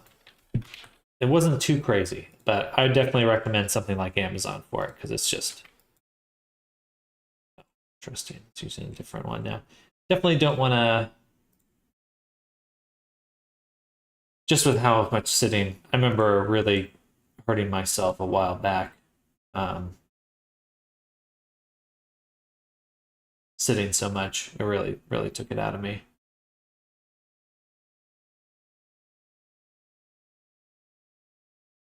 So now we got this dark gray one. That looks a lot better. Probably should be even a little bit darker. Or we want this kind of rim lighting that we're seeing on there, this darkness. That would be nice. That would be nice. I wonder if I could do the rim lighting there, but I could do a matte cap on the clothing. Hey, Amino Tefl X427. Thank you for the follow. Welcome.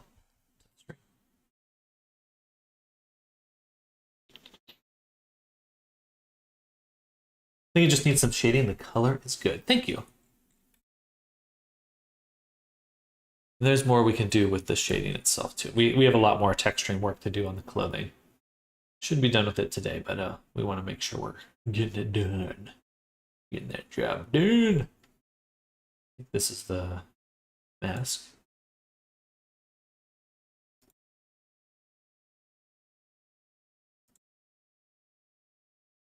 Yeah, that's the right one. So then in here, we're going to use a matte cap texture. Something like this. I don't see it at all.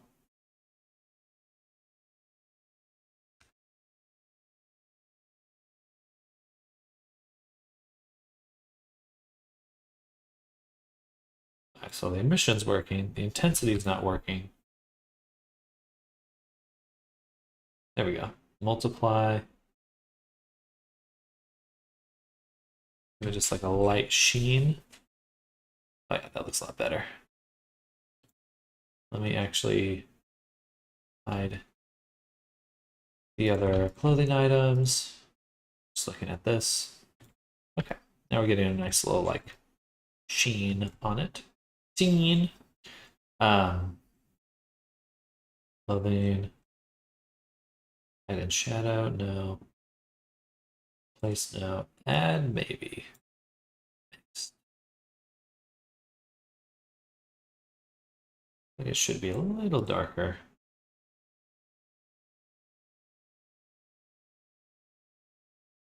That could use some extra verts. On the breast, it's a little rough there.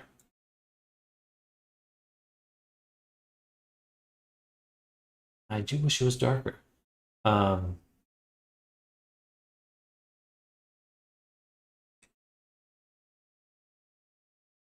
Nice.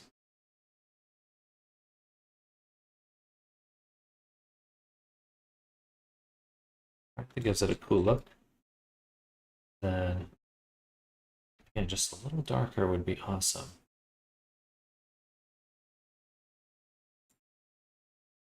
I turn this up more. 2? No. Be nice.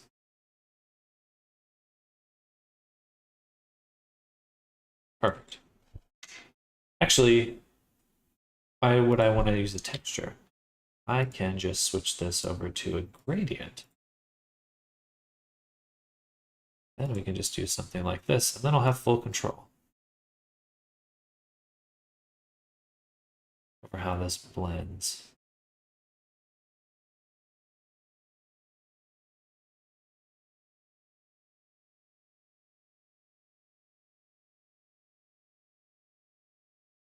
Got a little dot in the center though.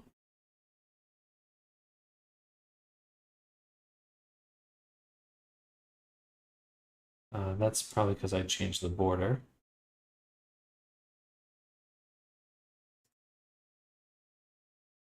Hmm.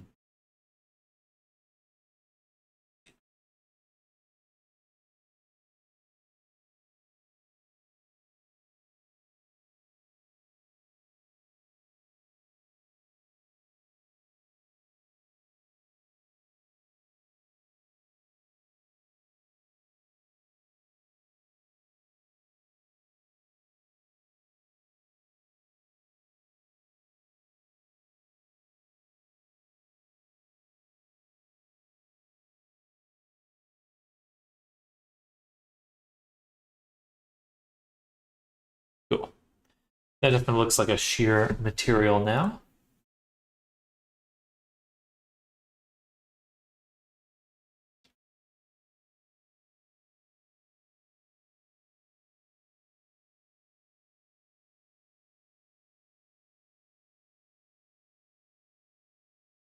Maybe a little too strong. Yeah, that looks good. Cool.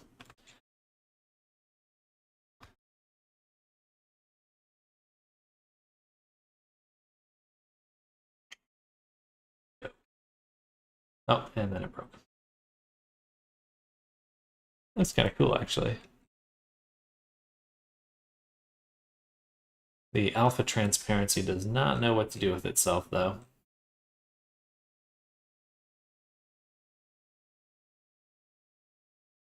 So that happened because my mask broke on one of these, on my decal. Right there, merge. Save. Okay. Awesome stuff. I'm gonna go to the restroom. I'll be right back.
All right, I'm back.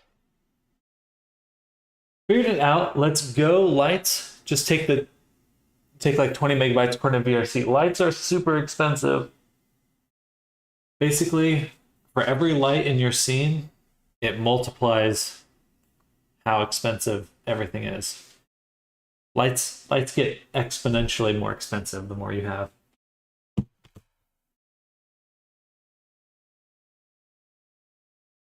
Yeah, she looks fucking cool. All right, let's go switch over to. Actually, sorry, we're not done with the body. We're not done. Not done by a long shot. It was real time too, which of course makes even more. Actually, we got an hour. Why don't we get face tracking done? Okay, let's keep working on the face for a little bit. Oh, excuse me.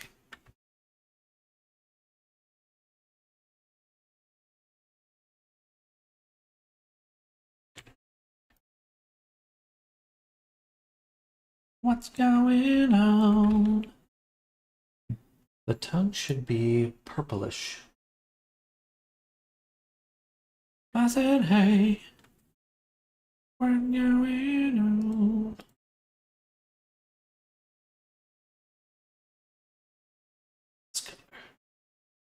So, tongue, show me the tongue.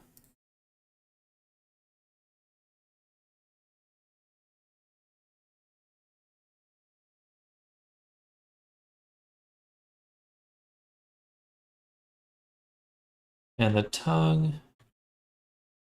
to base color. I think I could use a little bit more coloring. So we're going to add in this template flat with a generator that uses the world position, specifically the direction of top to bottom, but actually bottom to top. Then we'll set that to multiply. Then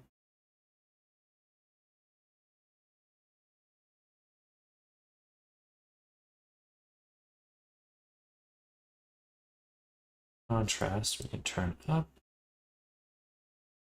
All right, we have to make this darker if we want it to do anything. I'm thinking that I'll actually make it dark. Full color. Blue purple. Then we'll just kind of lessen it. We get a nice little look there. And then lastly, duplicate this, set it to linear dodge. And I'd like to do a right to left.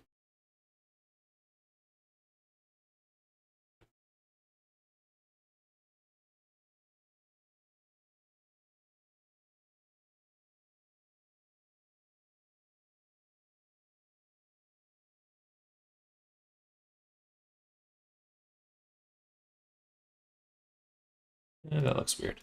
Let's leave it right there. I think that looks perfect. All right. Good. Then still super shiny as it should be. I think perhaps for the tongue, I'm going to give it some height and set this to height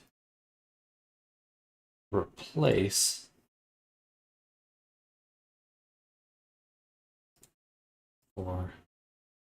So that should prevent it from getting bumpies. So that means it's also the normal.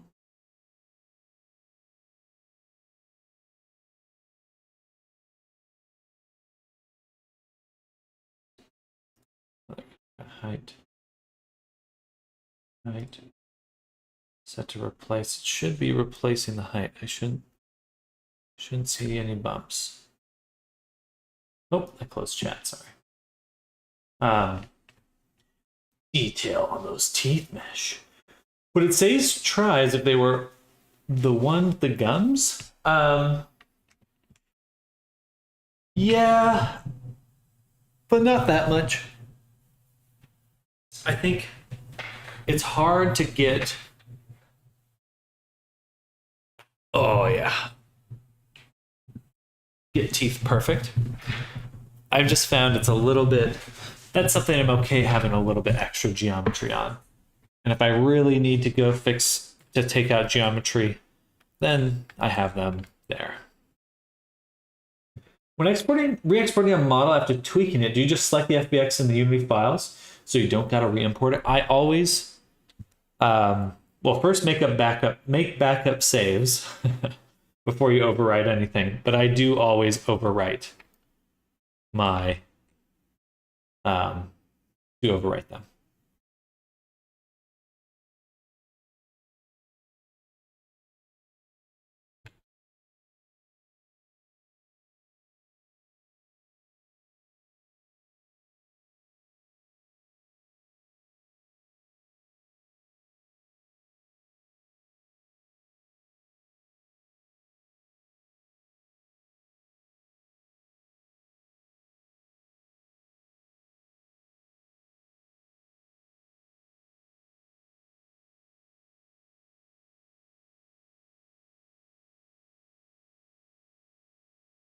Please did it last 3 minutes. Crazy how that never came to mind because it's so much easier. It is. Yeah, it's a difference between a week-long project and a month-long project.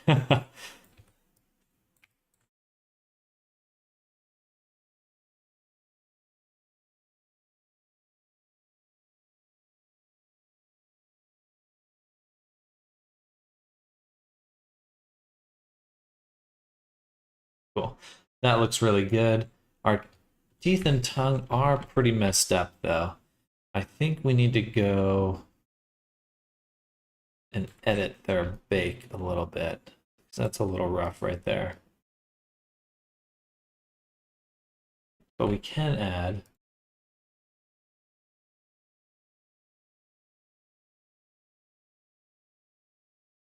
on top of them a curve template. And we'll swap out that curve. No, let's delete that. Go to shadows. And we're going to add a generator, ambient occlusion set to linear dodge. That way we can go ahead and get some additional details in there. I said, hey, what's going on? A little bit softer. Now let's turn it down. Yeah. Hello, Dane Senpai. Welcome back. Might need to move teeth up from gums and separate like the other mesh. Most likely. I already have my clip version, so that's probably the easiest way to sort it. What's going on? Because the reason I want to keep it together is we get that sharp ambient occlusion where they touch. It's the best. All right. You know what? We're going to add just a little bit more ambient occlusion to these, a little bit more shadowing. We're going to take these, rotate them.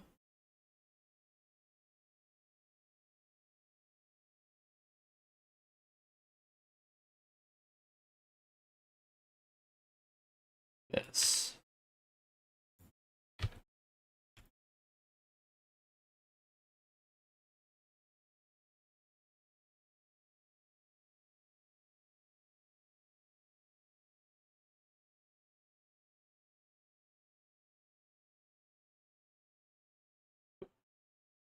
Do the same at the top.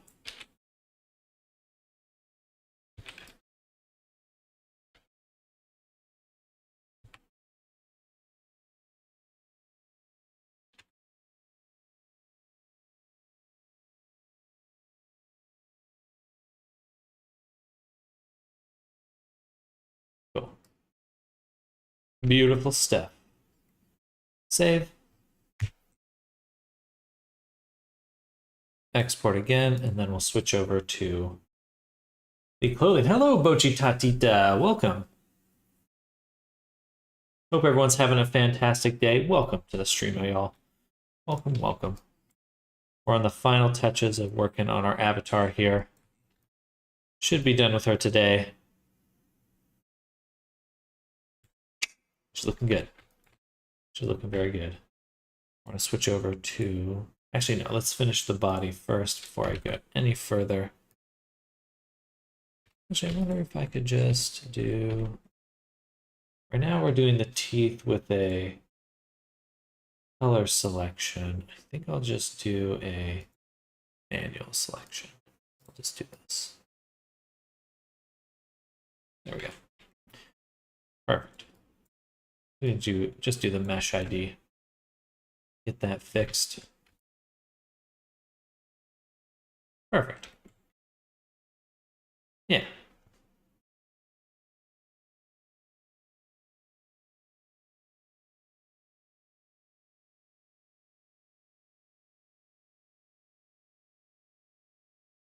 Perfect. Now let's switch over to the clothing. Save.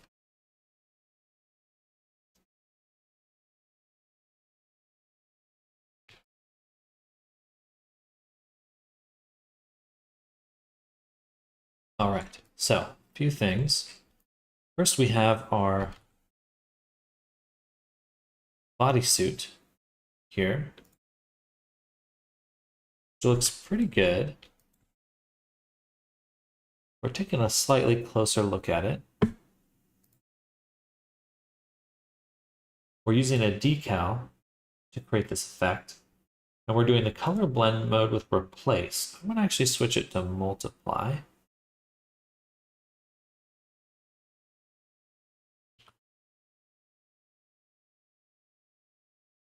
And now it's just a solid black, I guess. Maybe I need to do...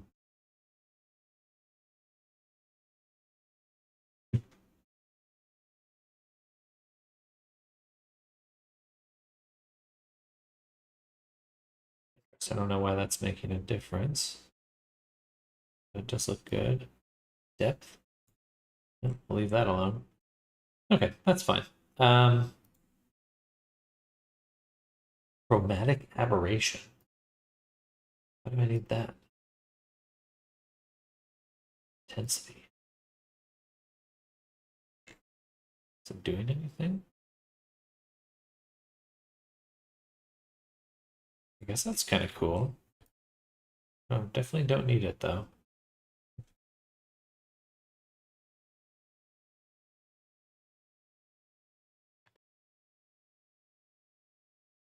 Okay, let's keep that off.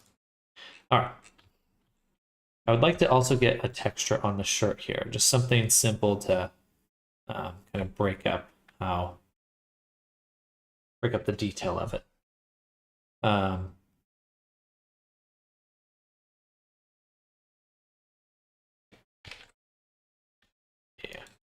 Yeah. Oh, hello.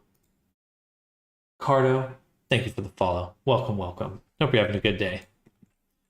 Cartot or Carto?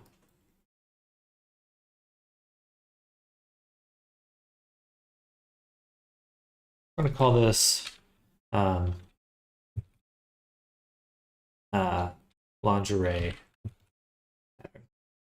Just me switching to Twitch. Gotcha. Well, welcome to the Twitch side of things. Welcome.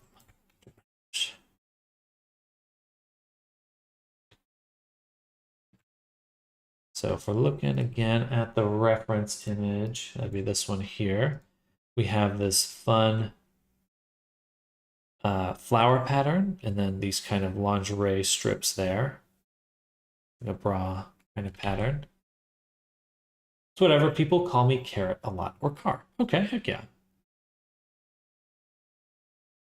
Now for the flower pattern,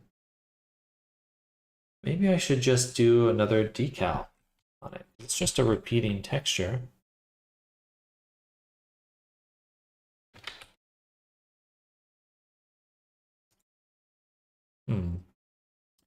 Let's just look up really quick something like flower repeating pattern.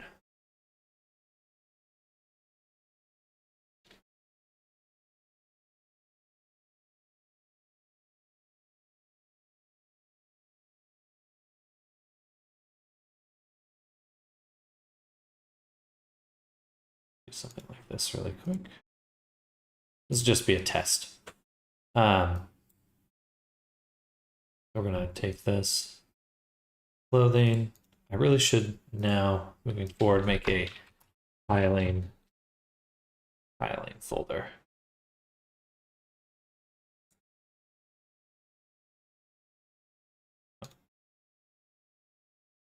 Okay.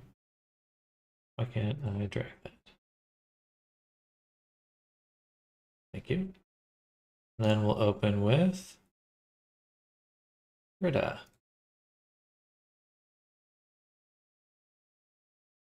How about Kakarot?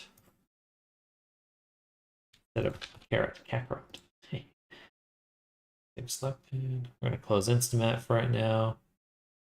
They'll probably be opening it again in like 2 seconds. Just how it goes. Rita, what we'll do is take out the saturation and we'll do a levels.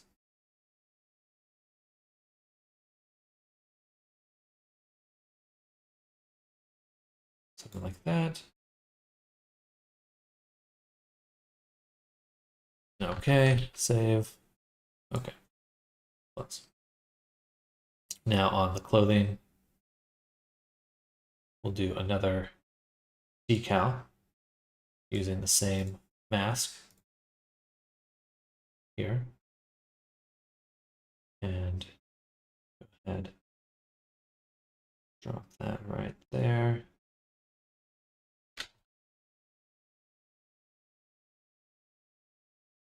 And let's say that tile. Wow, why is it only in the reflection? I mean, that looks really cool, but I don't know why it's only in the reflection. Interesting.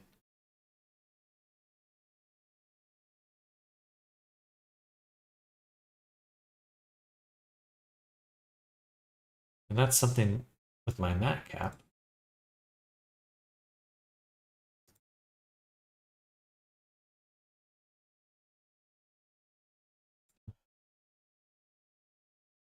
I don't understand. I don't get it. I guess it is there.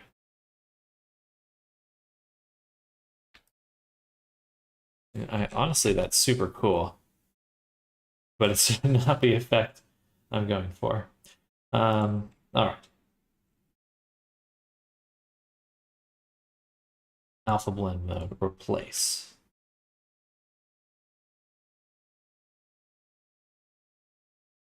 Multiply.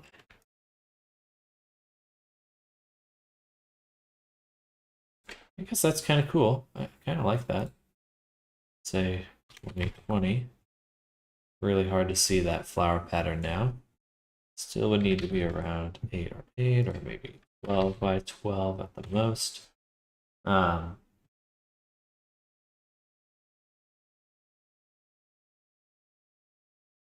can give depth to that if I wanted to.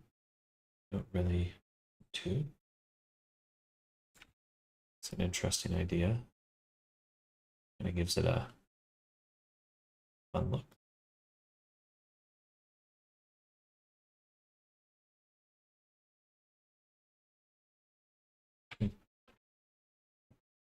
It gives it a very nylon look. And I don't know why it's only showing up there.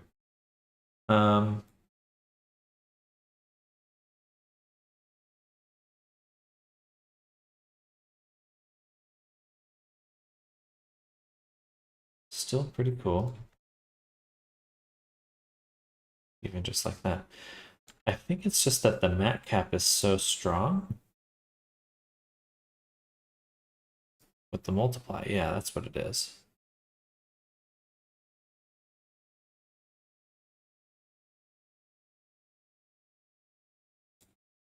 But because of the first alpha,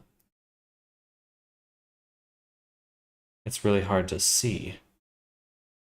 So I do need to make sure that this file, whatever file we end up using for our tiling texture, it would need a transparent background so it can overlay and hide the transparency, because looking at our reference, wherever that just went, we can see the flowers. Yeah, so we need them to be a little bit stronger. So we'll do is duplicate our background, or this image, Control L. We're going to turn this into a black and white mask, like so. Again, this is really just trying to test. We're going to swap out the pattern in a little bit. We're going to copy this, then going to turn it off, create a mask, alpha into mask.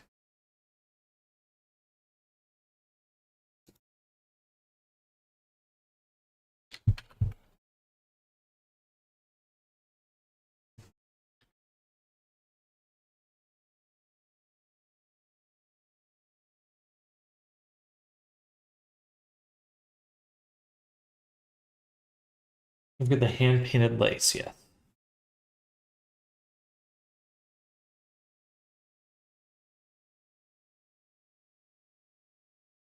So that transparency is not doing much. Delete that.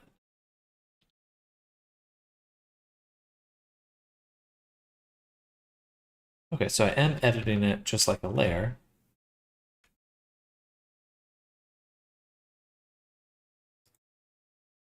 I just drag this in as a layer.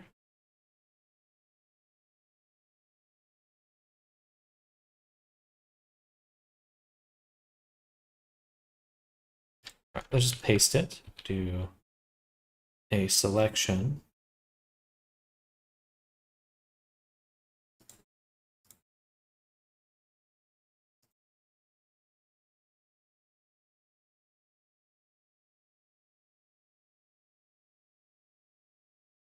Let's sample a color. Ah, sorry, magic wand. That's what I want.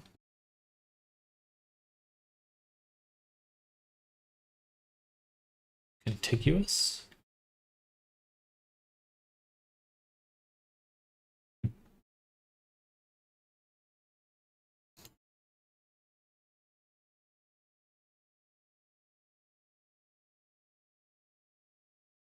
There we go. Then hide this.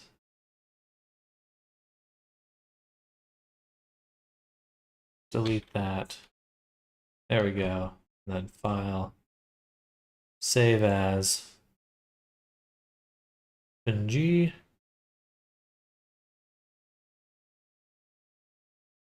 Save. Transparent color. Sure. I guess black, actually.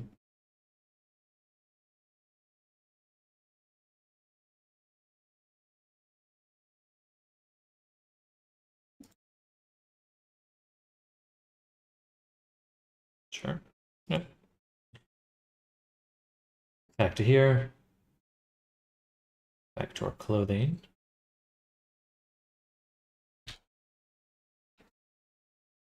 And then we can take our decal and replace it with this new one, which I believe is this one. Well, find out real quick.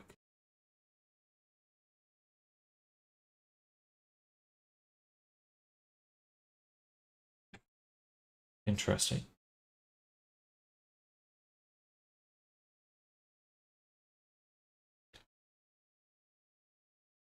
That's what we want.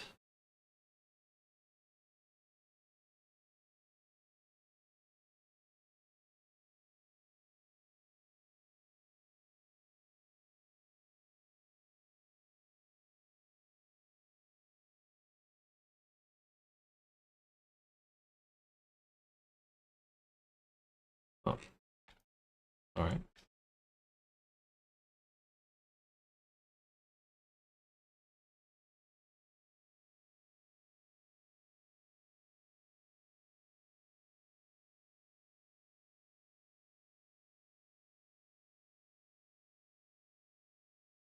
Which one of you is the PNG file?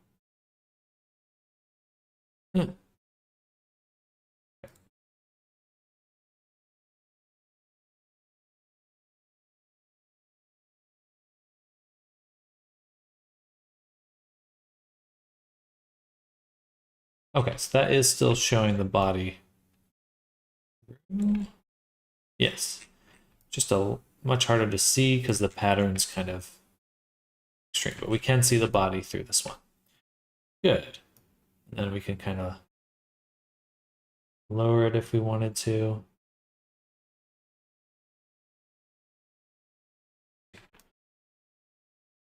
Man, you can barely see that. It's so annoying. Barely see that. Oh, simple barely. Oh, but let's see. If I do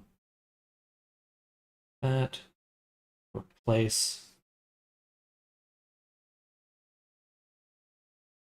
just, you can see it completely. Makes sense. Max.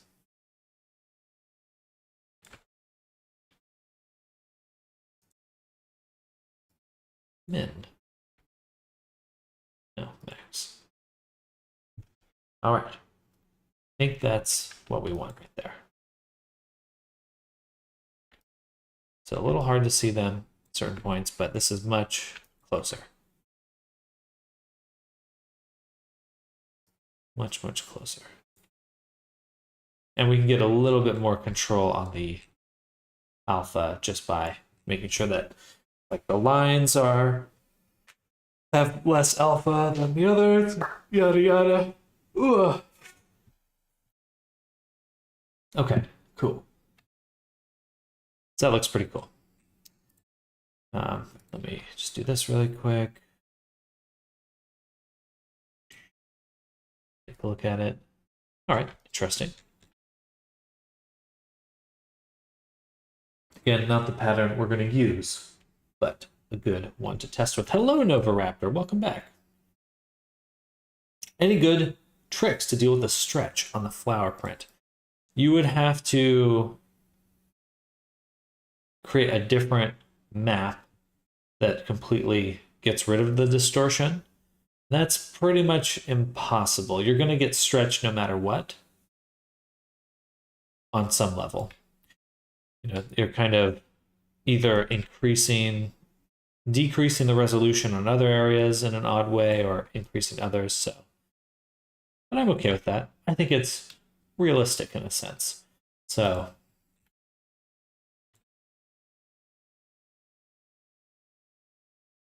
it'd be nice to get some normals on there. Yeah, I think so. Now,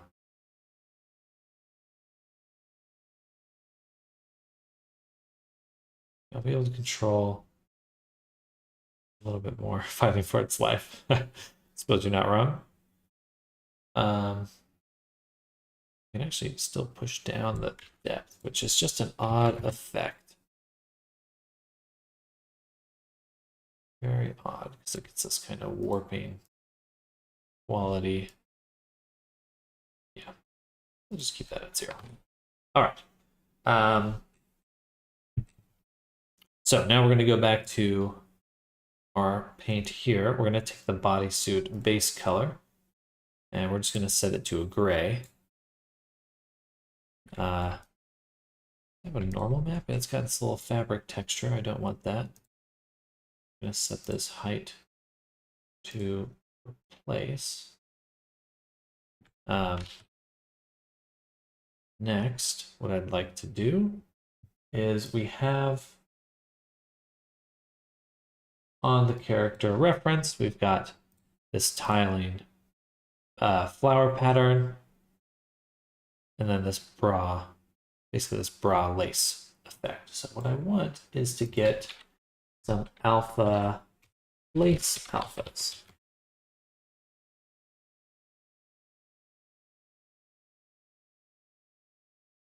Something like these. These are perfect. Yeah, something like that. So I'm going to buy these.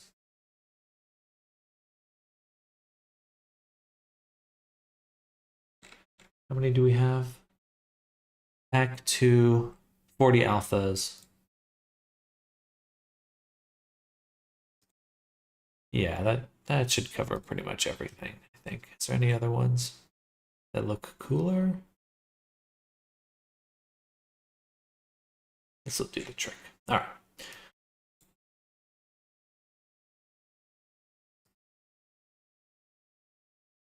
Do you make all your UVs square manually? I do. I do. Um, it's challenging, but personally, I think quite worth it.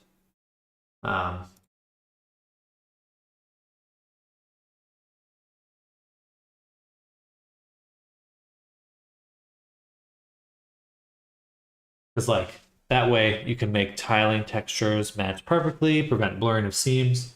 Just paying for assets to build the commissions become a part of the commission price.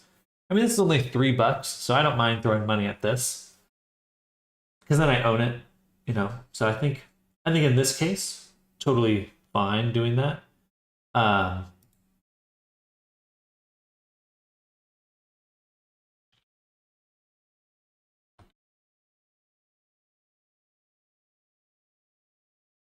I have to sign. I'm gonna switch to my well, full screen. Hello. I have to type in some information. Whoops, keep clicking the wrong thing. Click everything but the thing I mean to. But hello, Fedora. I hope you're having a good day. That's amazing. I've heard it's great for UV stuff, but I just haven't been bothered yet. I think if you're just doing some hand painted stuff, then for 99% of avatars, you're probably going to be fine with just a standard unwrap. I just find that in the long run, it gets a lot more difficult.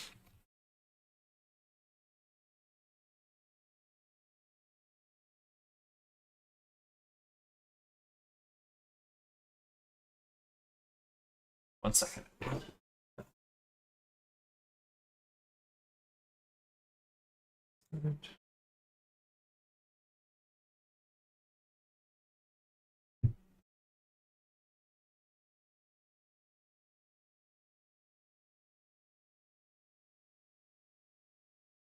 Man, I want to pop my neck. Jeez. I can feel like a little spot to pop, and I just want to sort of crack it.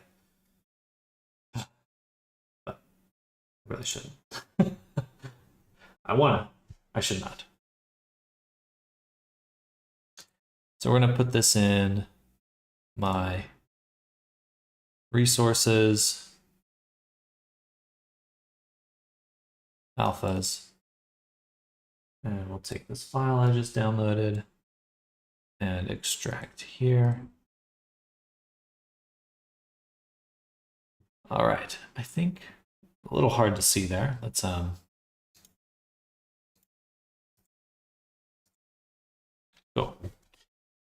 I mean, I might as well just bring them all in, right? Okay, so let's just do this. And actually, these are the textures. Do I want the textures or do I want the alpha? For now, we'll do both, whatever. Textures for now.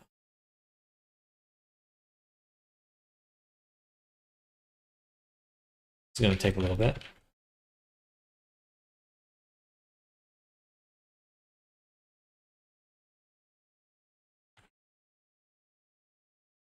So we had some batch processing to do here. I guess I could, no, I still need to target it as texture.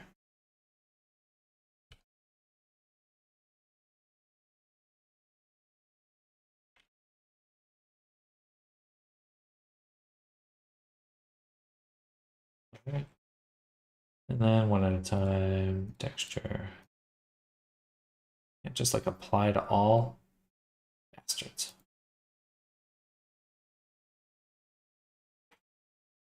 Just takes too long.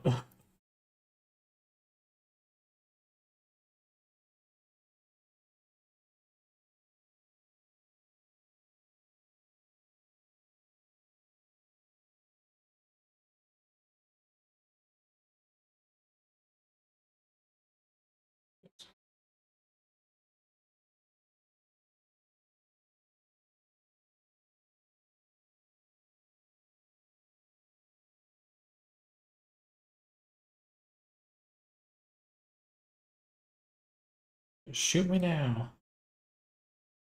Yeah. Okay. There we go. Oh, doing speaker texturing? Sorry, yeah. I switched it over while I was typing and stuff. Hello, everyone.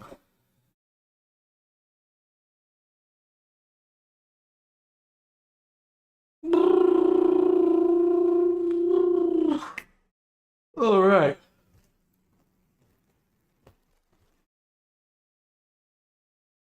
Last cherry.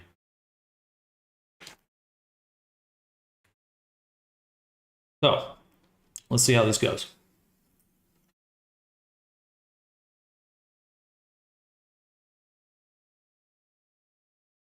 Need some not safe work modeling. Oh, balls. I just dropped a cherry. My final one betrayed me. Whatever.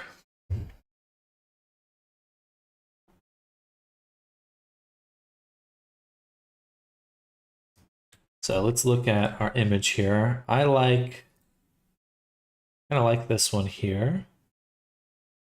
It's pretty close to what we're seeing on the character. We want something a little bit like this. Here. That's a good one. Laces 12. So we're going to drop that into the base color here and set it to planar projection. And use our surface to see what's going on. I don't see it at all. Should be seeing something. Oh.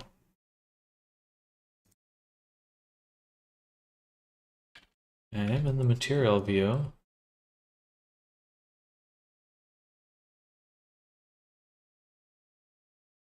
Oh, duh. It's because I have a mask on here. There we go. Make sure to turn off repeat.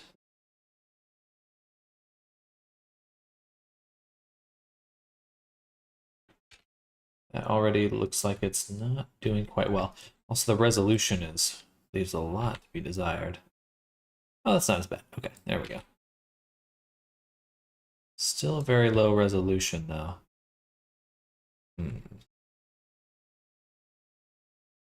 Okay, then I think what we need to do is for the clothing.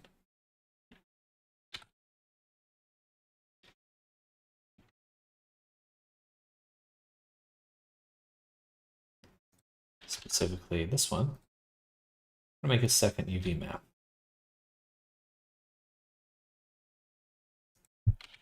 It'll just be this.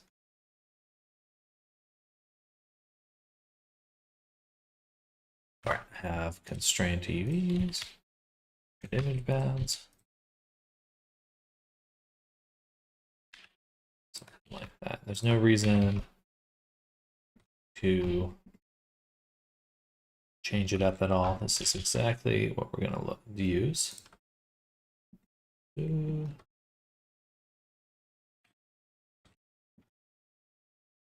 Awesome. Then I'm going to export just this object up into we got another 30 minutes.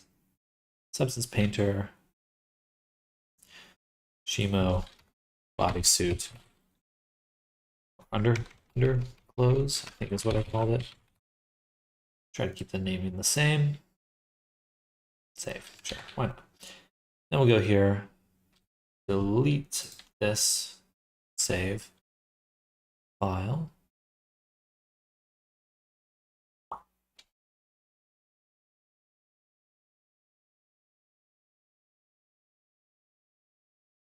New.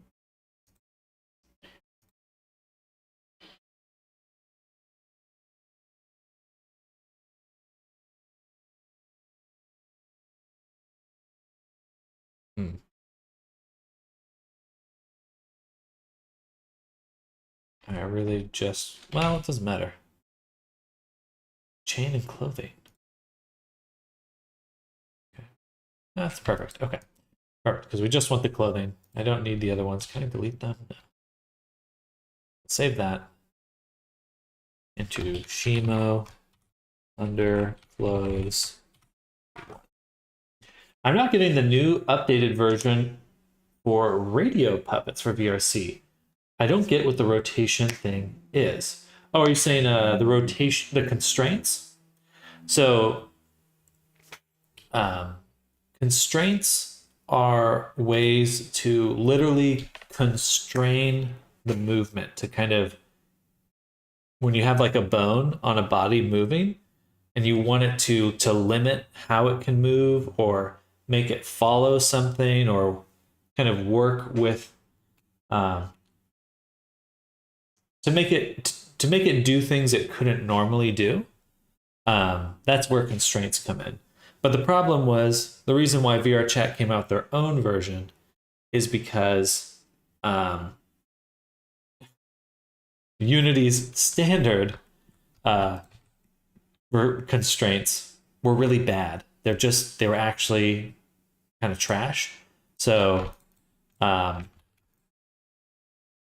VRChat had to make their own versions in order to actually make them good.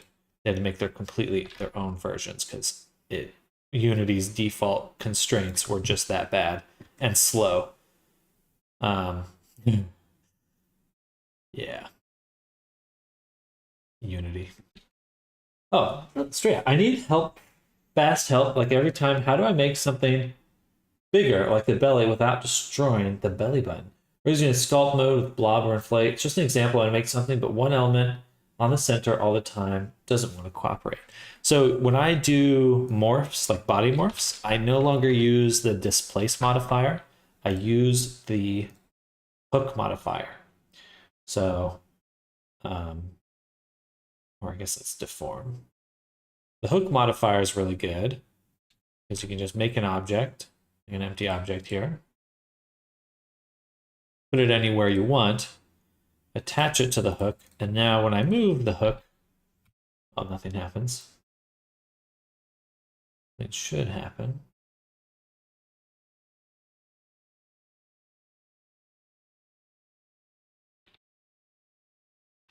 Should be deforming that.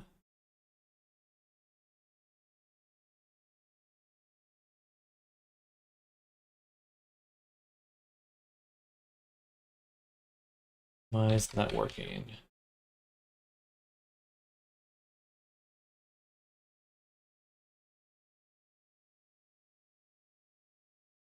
Anyway, I do think that the hook modifier is the way to go when you're doing it. I would look up a tutorial for it. I won't be able to do it just this moment, but that's what I would look into.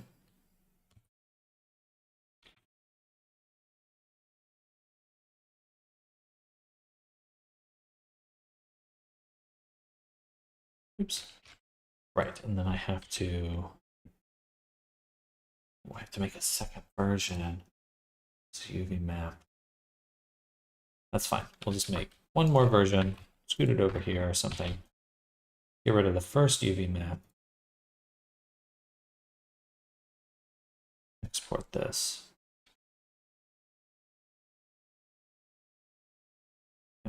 I still want it at 0 though.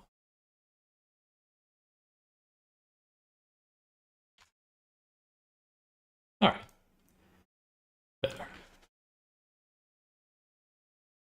Oh no, not constraints though. I do plan them to use them. So thank you for the advice.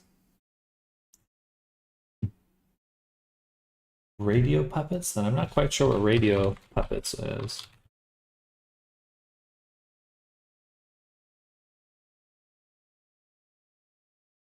Oh, sorry. Radial. The radial refers to circular, the mouse, the pad that you're moving around.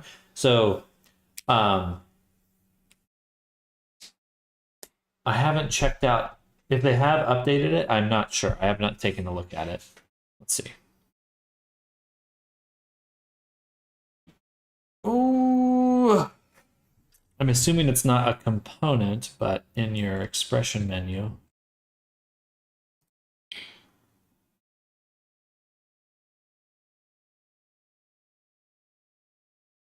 Oh yeah, they changed it up a little. Interesting.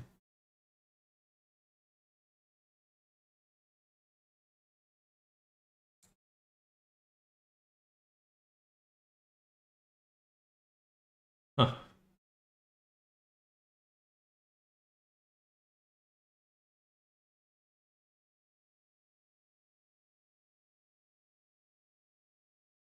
Seems like it's working the same to me. So rotation is...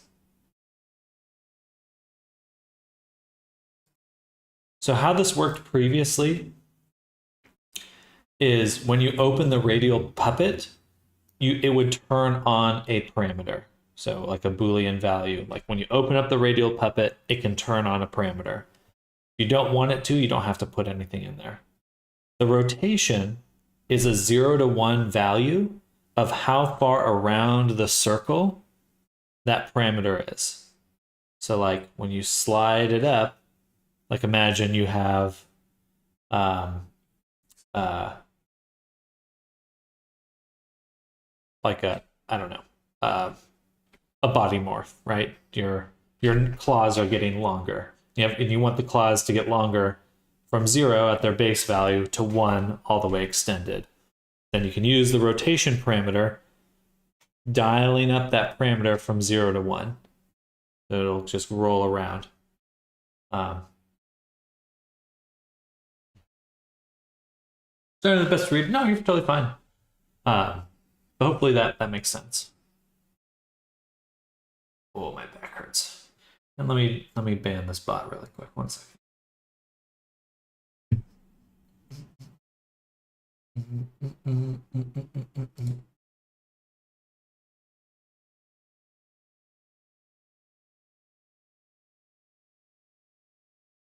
Do I need anything in that? Because at the moment mine does not roll and it's confusing.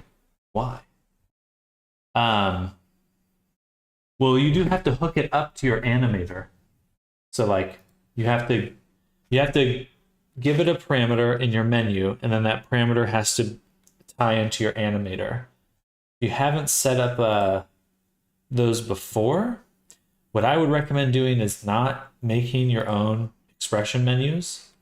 And I would go ahead and download VRC Fury, because that makes it a lot simpler.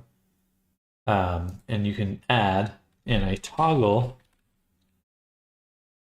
VRC Fury. I believe they have a radial. Yeah, use a slider, and you can just have it set it up for you. So I would go ahead and Google VRC Fury. Or I'll send it your way, but Fury. This is a really easy and non-destructive way to set it up, and it will save you a lot of time. Hopefully. You can always encounter other problems, but I do believe that should save you some time. All right, now we've set this up. I'm going to make a base layer that will be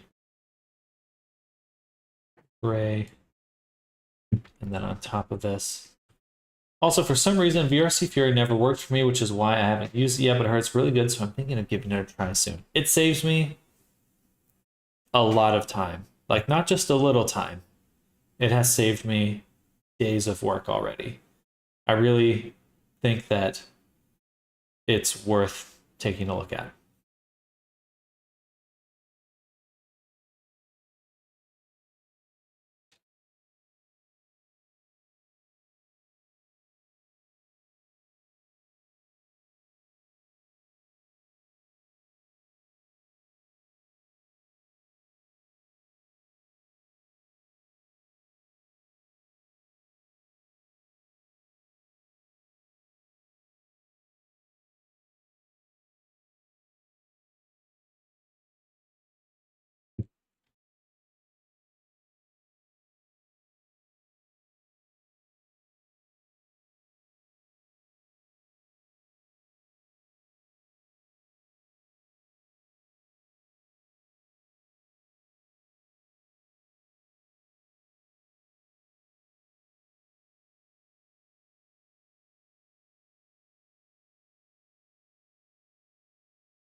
Interesting. This is not going to curve, is it?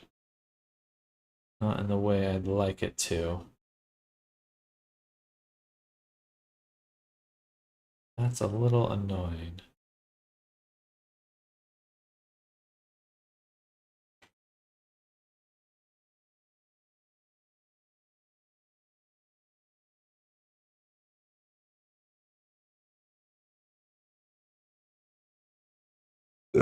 Sorry.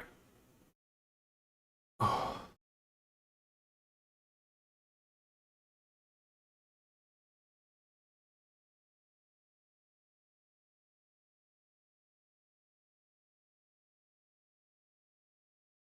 What stage are you talking about? VRC Fury? Yes. Yeah. VRC Fury. My love. VRC Fury.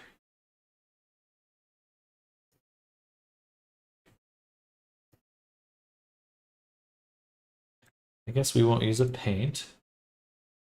We will actually use a warp projection.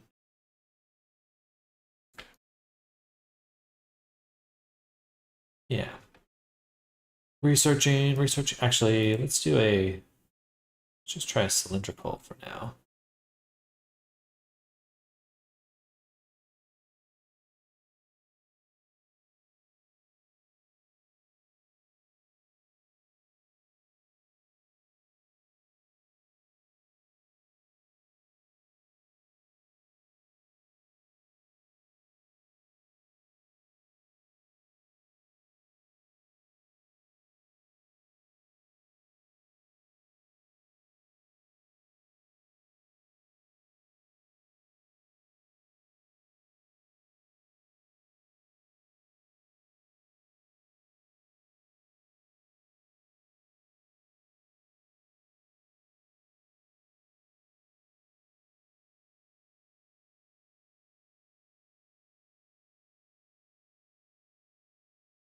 And like that. Still kind of a pain. I wish I could project normally. I could always delete it and flip the texture manually. That seems like such a pain. It adds toggles. Join back. First thing I see is Booba. In any case, hi. Hello, Riso. I'm doing well, Riso. I'll be ending the stream in 15 minutes, but we've made good progress on our character here. Very good progress. So I'm quite excited.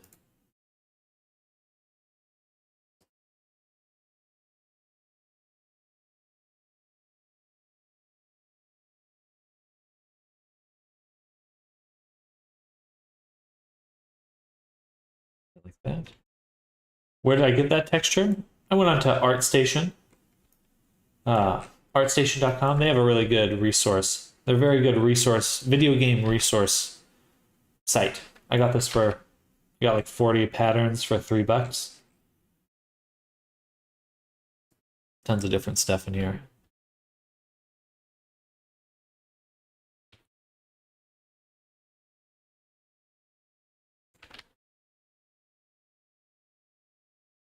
It's not really giving me what I want though, which is annoying me. I think I'm going to actually do this texturing in Blender. I'm going to do it in Blender, yeah, because I can bake the texture out in Blender and I can get the curves to line up the way I want to, so yeah. Yes. Mind sending me the link, please? Yeah. Or let's see, I don't know if I have the link anymore. Let's see. Oh, sorry. Here it is. But if you just go to ArtStation and search lace, you'll find what you're looking for. Here, this is the person's store.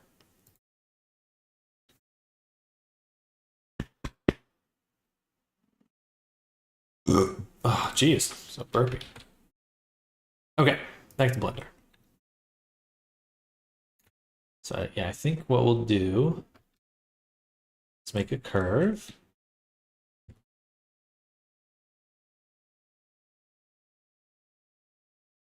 And we'll make a mesh plane.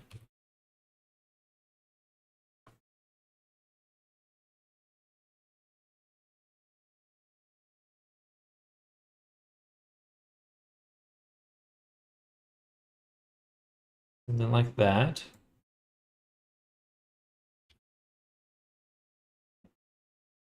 And we'll give it a, first we'll cut it into even squares. Then we'll give it a subdivision surface with simple. And then we'll hit it with an array modifier. And we can shrink it down, scale it, and lastly, give it a deform for the curve. And we're going to use this curve, and we're going to make the curve use stretch and bounce clamp. So that way it'll match the shape of the curve exactly. All right.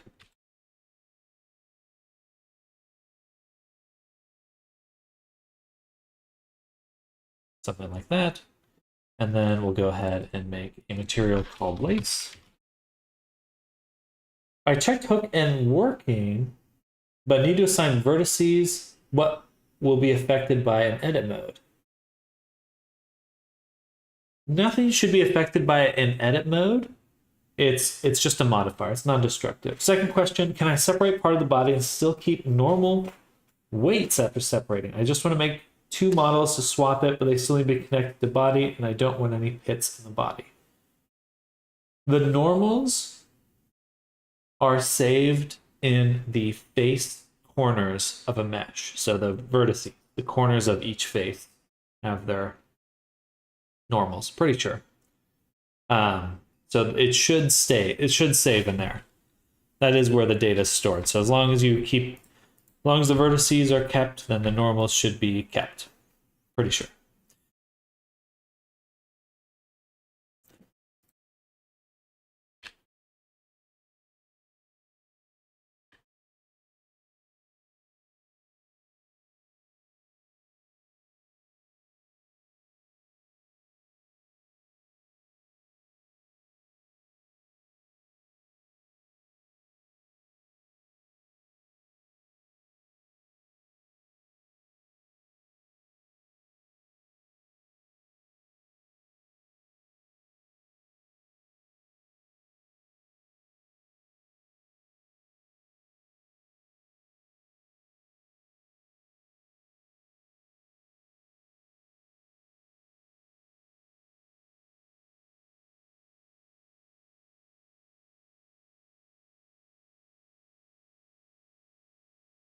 Doesn't it clip?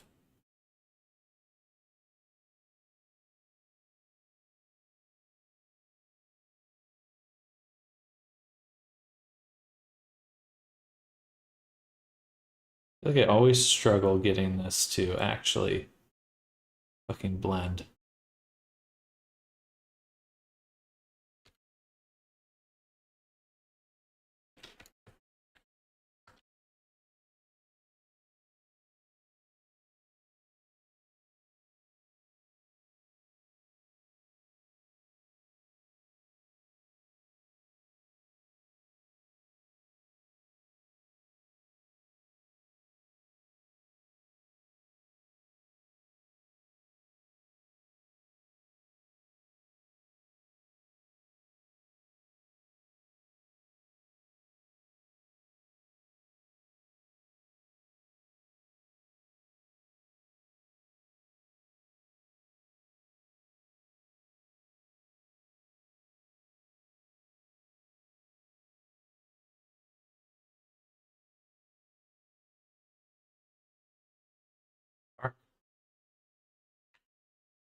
Thank you. I need to finally get rid of one of my biggest problems in Avatar. Two models have the same vertices and body, and this makes problems, for example, on maps using AO.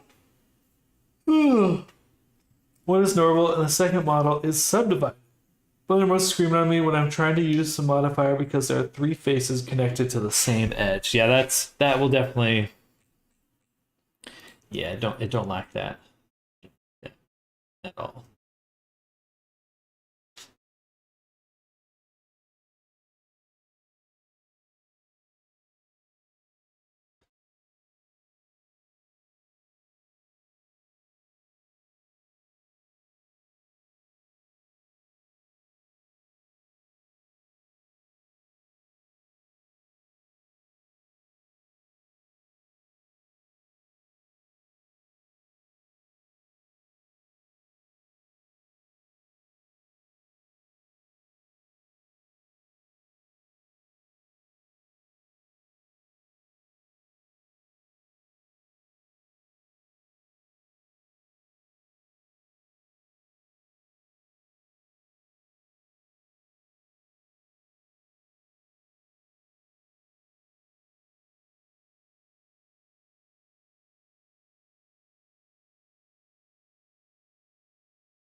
It's so thin. That's really hard to see. It's just annoying that the background of it's all dark. So I think we'll just do this and make this black like that. Okay, that's better.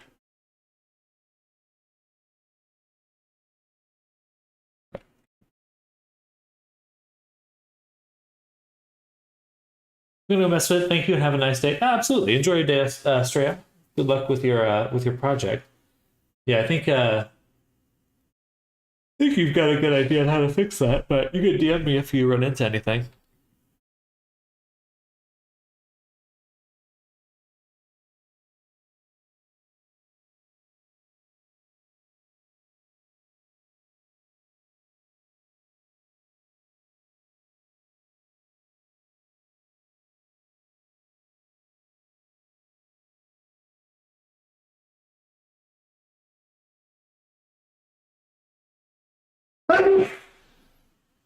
Wow, excuse me. Goodness.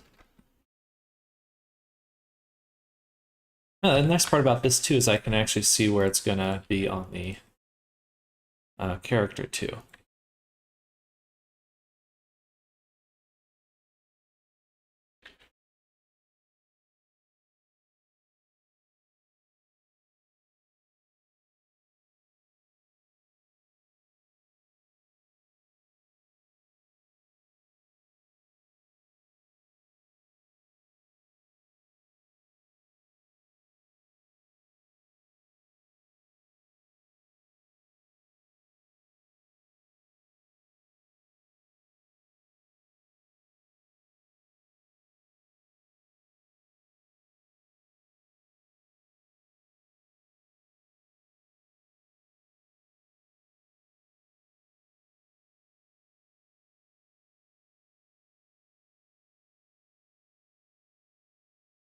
All right.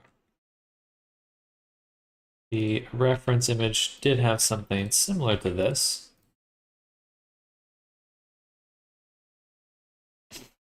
Yeah, I didn't know my delay was that bad. I saw Ari say bless you before you sneeze. It's like they see the future.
I think what I could do is take this, duplicate it, separate it, take this, and object, convert curve, control points, curve, Bezier,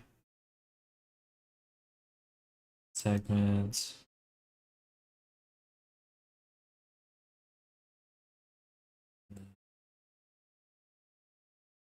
Calculate handles, clean up, decimate.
All right, good stuff.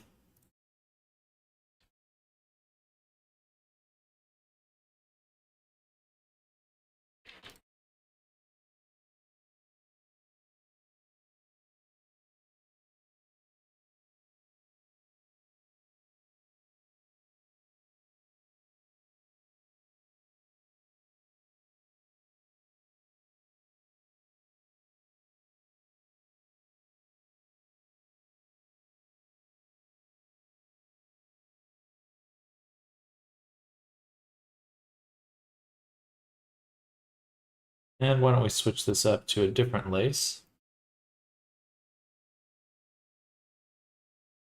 Something a bit thicker, more of like a border.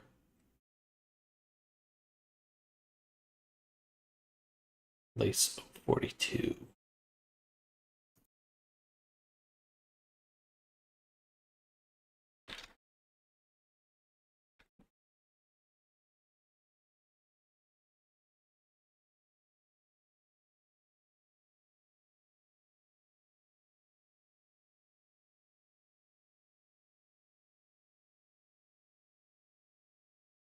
All right. So, if I were to export these, say under close underscore lace, so we do that, and then we bring these into substance. We can do base mesh maps, bring in lace.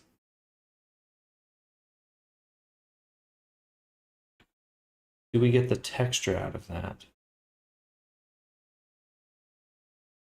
Not appear so. That looks really bad. So I would want to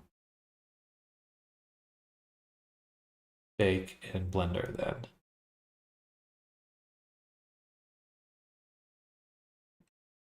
make sure.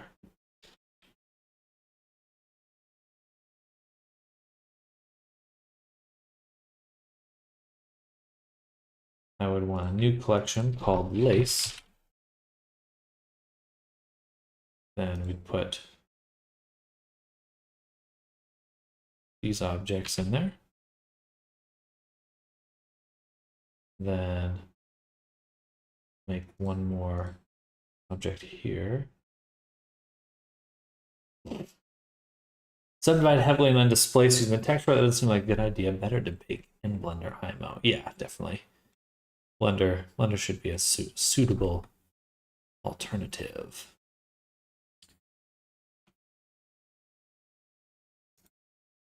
But I want to make sure I can still work with the lace and treat it as just one object. So what I'll do is when I'm baking, a new collection called Lace Bake. Here we'll make a GeoNode object called Lace Baker. And this will take in the lace collection. Center this.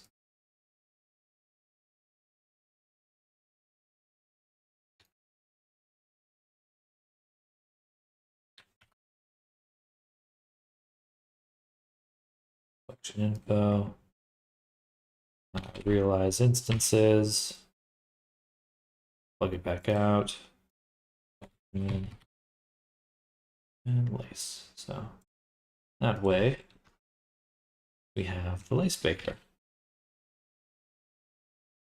which lets me select it a little bit easier when we do this next part, which is take this, get rid of these other materials. Let me make a backup copy. Free lace bake. Oh, it's already 12:05. I'm going to actually end it here. When I get back, we'll finish up the lace clothing. We're super close to done because it'll just be texturing, face rigging, and testing, and then we're done. But I do need to go get my workout in for today. So I've got lunch. So I should be back in about 2 hours or so, probably a little bit more than usual because I'm going to go get some lunch with my mom. So I'm going to go spend some time with some family. For anyone interested, my commissions are open. Head to samdodo.com. Also mentorships if you're interested. So definitely keeping those in mind. But thank you all for hanging out. I hope you're all having an amazing Tuesday. It's a full day for me. Heck yeah. But I will see you all very soon. Enjoy your day chat. See you in just a little bit. Bye, everyone. Bye-bye.